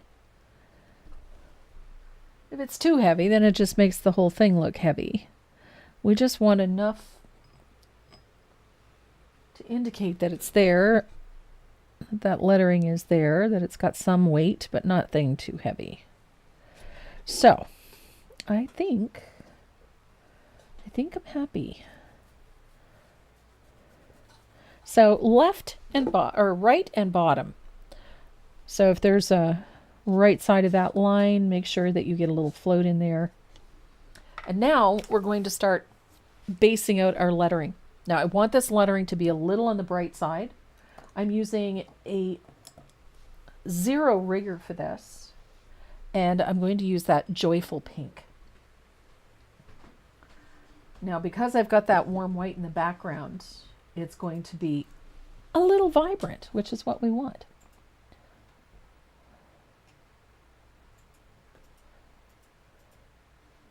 So I'm painting in all of those larger areas of the lettering with the joyful pink and that 0 rigger.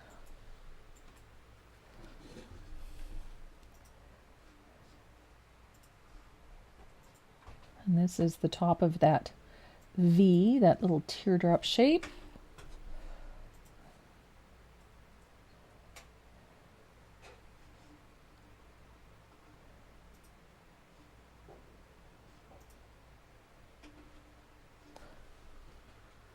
Such a pretty pink.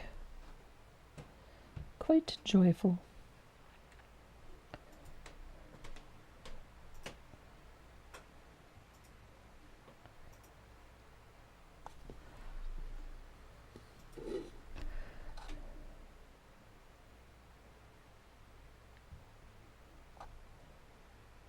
You get just enough of that fast dry glaze in there. It just flows off the brush. So a lot of those little spaces can be painted quite quickly. So I'm going to dry this really quick.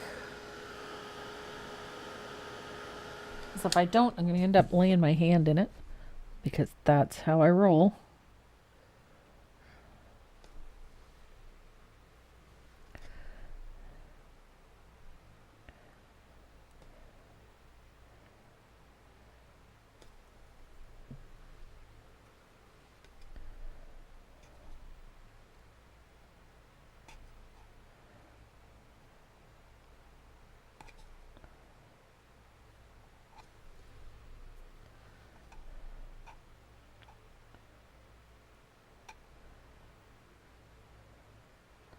So we're almost finished with this. A couple little things I have to clean up on this.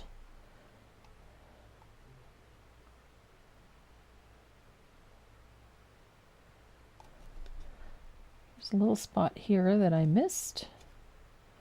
And then I'm going to clean up the edge of my L a little bit. Haven't had one of those in a while.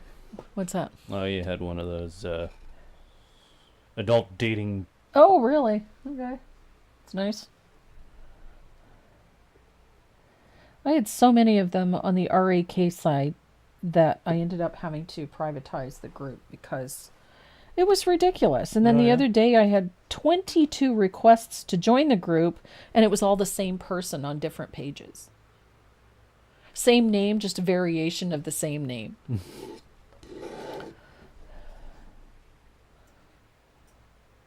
I thought it was rather odd that, it was the same initials, just in different orders. So I knew it was not. And they had all joined Facebook in the last 2 years, so that told me a lot too.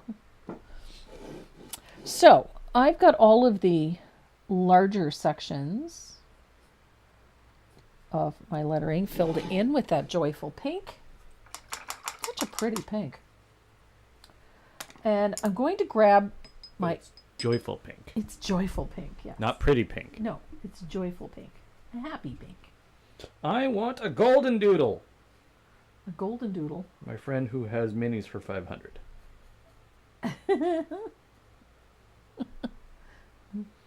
Mini golden doodles?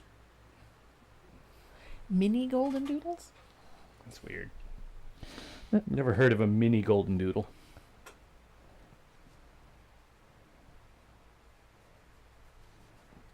So I've loaded my brush with a little bit of berry cobbler. And you can use berry cobbler or cranberry wine. Either one will work. And this is what I'm going to connect all my lettering with, is just this thinned berry cobbler. Now, why did I choose that color, you may ask? Because I'm going to shade the base of all of this lettering with that berry cobbler. Oops. My polka dot socks.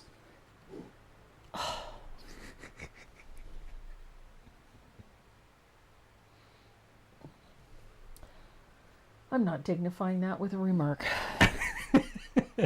That was more than enough. I know. Come on! It's a polka dot sock. Uh-huh. I get it. Doesn't make it good. Hilarious. It's hilarious, damn it. Polka dot sock. Mm-hmm. I don't know if they can see that. Probably not. Probably not. Does not want to come off the brush today. Here we go. There we go.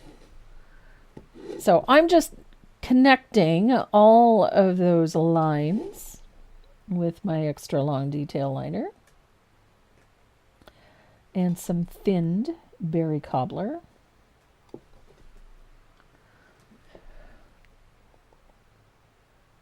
Oh, now I've got it moving.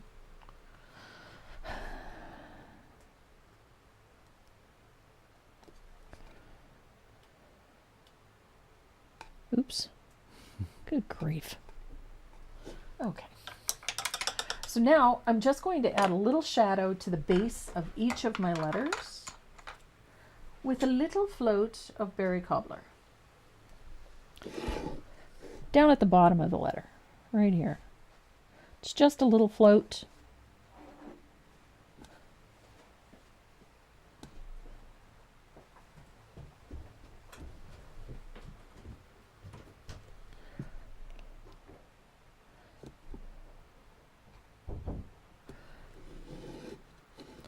I know, I just like how that looks. That little dark shadow at the base of the letter. Just find it. It works.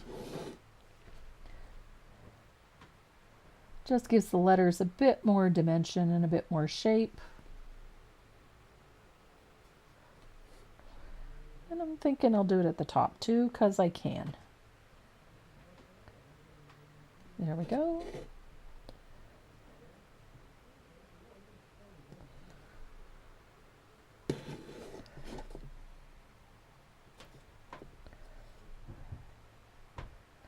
Now, if you want, you can take the black gel pen and add some scribbly lines. I'm looking at this thinking I need to adjust a couple of shadows because they're not quite deep enough in a few areas. So I'm going to just tuck a few in because I can. just to sharpen things up a little. It's one of the nice things about paint is that you can adjust and make changes as you see fit. Just wasn't quite dark enough in a couple of spots. So I have the technology, so I'm doing it. There we go.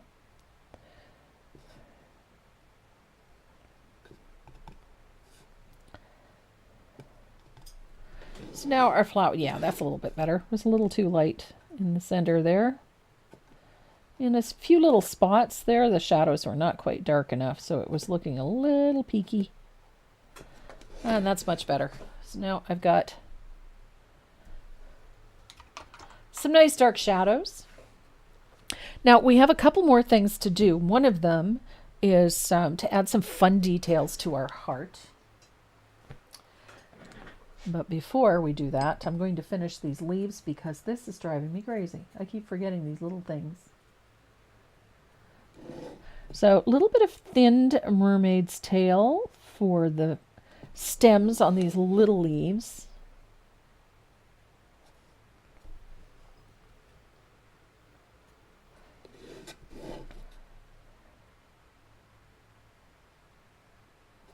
There we go. And we have a couple of little vines and tendrils, so we're going to use it for that too.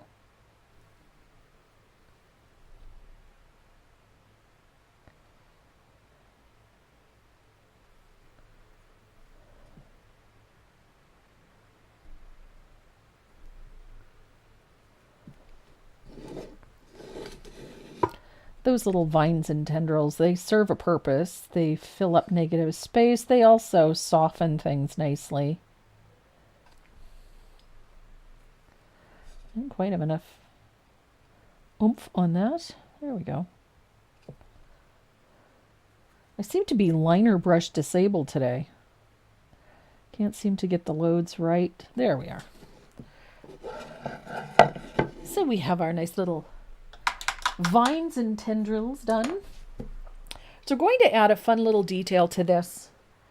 You could put almost anything you want on this piece as far as the lettering is concerned. I went with X's and O's. I thought that was pretty straightforward. And this is what I used. My alphabet stamp set. I wanted something a little bit larger, so I went to this set. This is a Recollections set from Michaels. It's a 30-piece alphabet stamp. I like that. And the color I used is 24 karat gold. I'm going to get a clean palette here. So I have a little bit of 24 karat gold. The gold I'm using is this one. It's from the Decor Media line, the metallic gold. But you can use any metallic paint. I'm just particularly fond of this one. I'm going to put a little on my palette, then I'm going to brush it out a little bit so that I get a smooth amount of paint. So just brush it out like so. It doesn't have to be perfect. I just want to brush it out a little bit so that I've got a little bit of paint on there. And I'm going to use that as my stamp pad. So I'm just going to pick up a little bit of gold paint and stamp an X. O. X. So, hugs and kisses on my stamp pad. Now to clean those stamps, a little bit of hand sanitizer will work just fine. You can also use a baby wipe just to wipe off the excess paint that's on the stamp.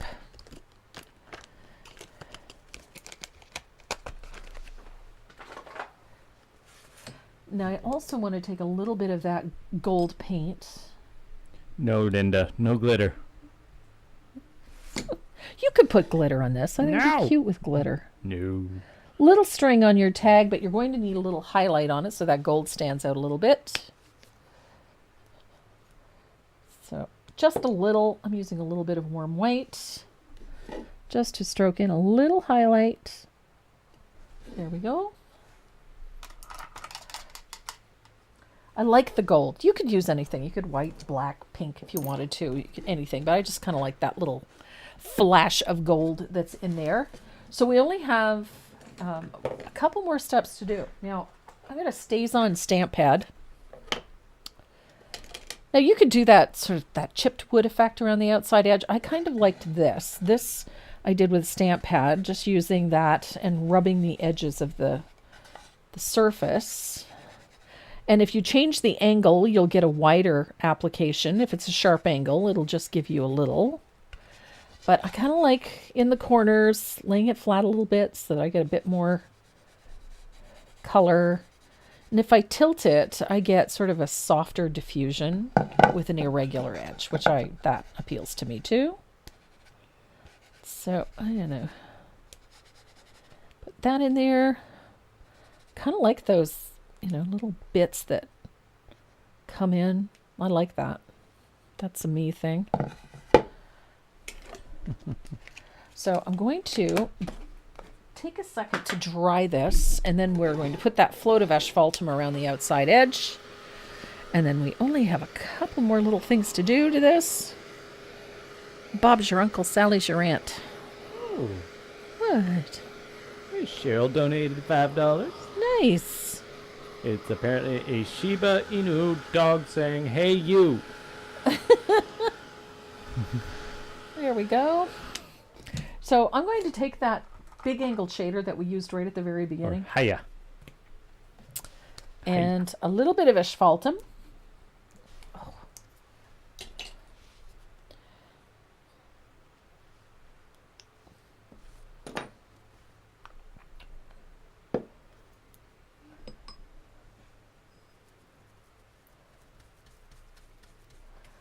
And I want to put a nice wide float all the way around the outside edge of my piece with some thinned asphaltum. Now we did this on the other surface right at the very beginning,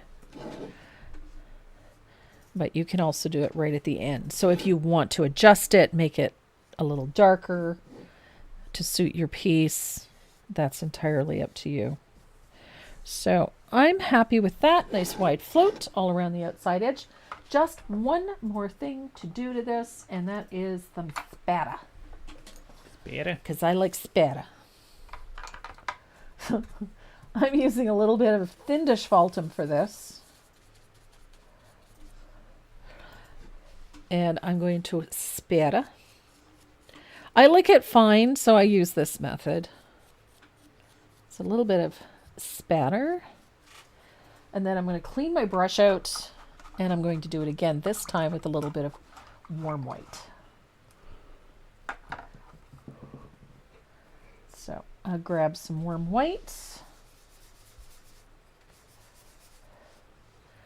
And I like the white. It just keeps things from getting, oops, a little heavy. But that's okay. A little spatter of warm white everywhere. And I will dry this real quick. Now there's all kinds of like paint dripping down the sides of this panel. I'm not a fan of that. I am going to clean that up with a little bit of lamp black.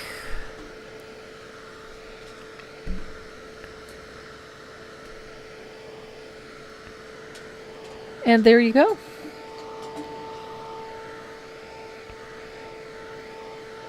And that is your hearts and flowers. Fun little Valentine project. Boom. Boom.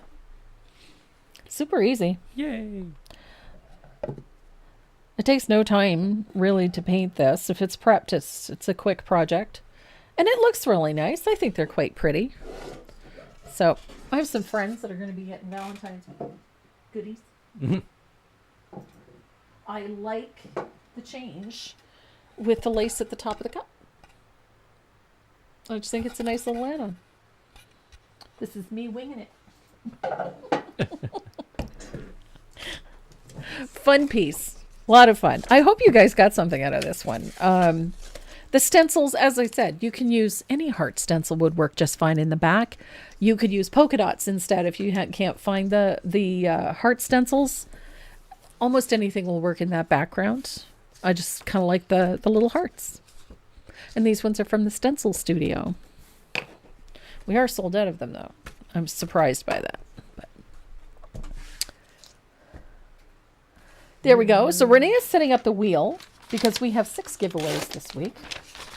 So each of those giveaways has some Dynasty brushes in them. Some have some of the Water Lily, the new Water Lily, the ones that I've been using today. So we have some Water Lily, I believe some nice flats and rounds in there. And we also have some Dynasty Stencil brushes, which is the Dynasty Stenciler. If you're not familiar with them, this is them. The Dynasty Stenciler. They have that nice big one. This one is a natural hair. It's quite soft, has a slightly longer bristle than most stencil brushes, so you get a really nice soft finish on it. These are a really great brush. So there's 3 of those being given away, the nice Dynasty Stenciler, and 3 with Water Lily in them, plus a bunch of other goodies. We always throw other stuff in there too, so yeah, all kinds of goodies. Are you ready to spin? We are. First name. First name. First name. Karen Boylan. Nice, Karen. Excellent.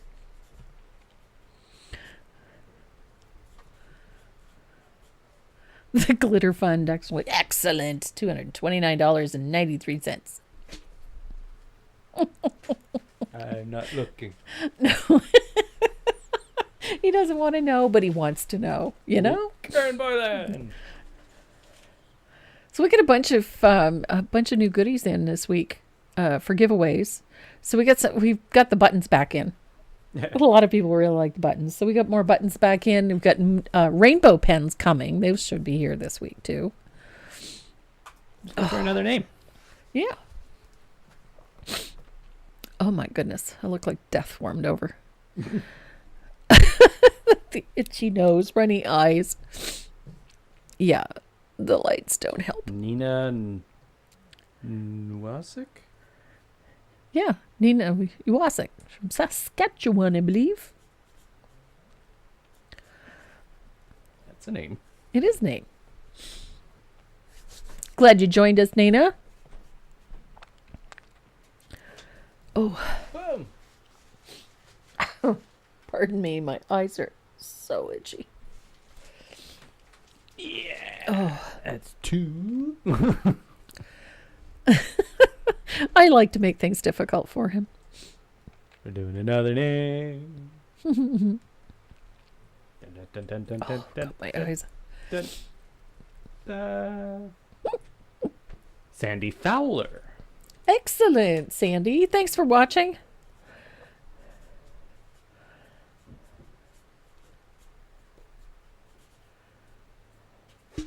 Sandy Fowler gets this one. I'm watching the chat here. I love the fact that everybody in the chat is always congratulating everybody that wins something. Melissa Vowell. We love doing these. We have a great deal of fun doing these. Some days I'm a bit of a scramble trying to figure out what we're going to do the following week, but I'm actually about 2 weeks ahead for a change. So I managed this week to get a bit more done. Debbie Francolini. Excellent. I think that's how you pronounce it. I think so. Oh, goodness. I'm trying not to sneeze. Debbie Francolini.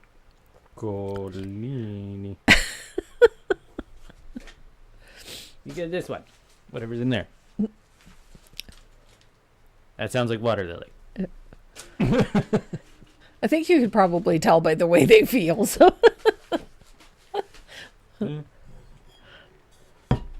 so next Saturday, we're doing one of those cattle tags.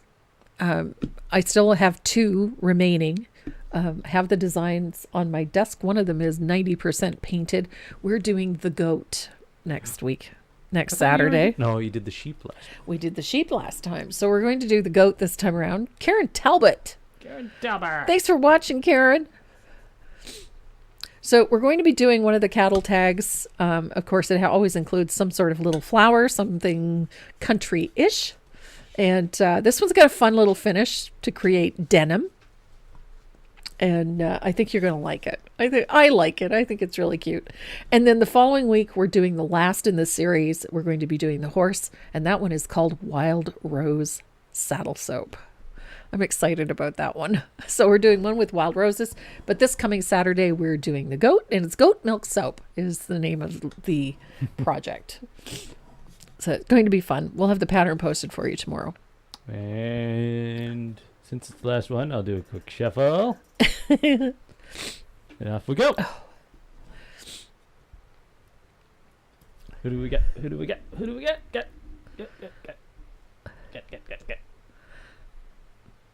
Marty Mace. Excellent, Marty.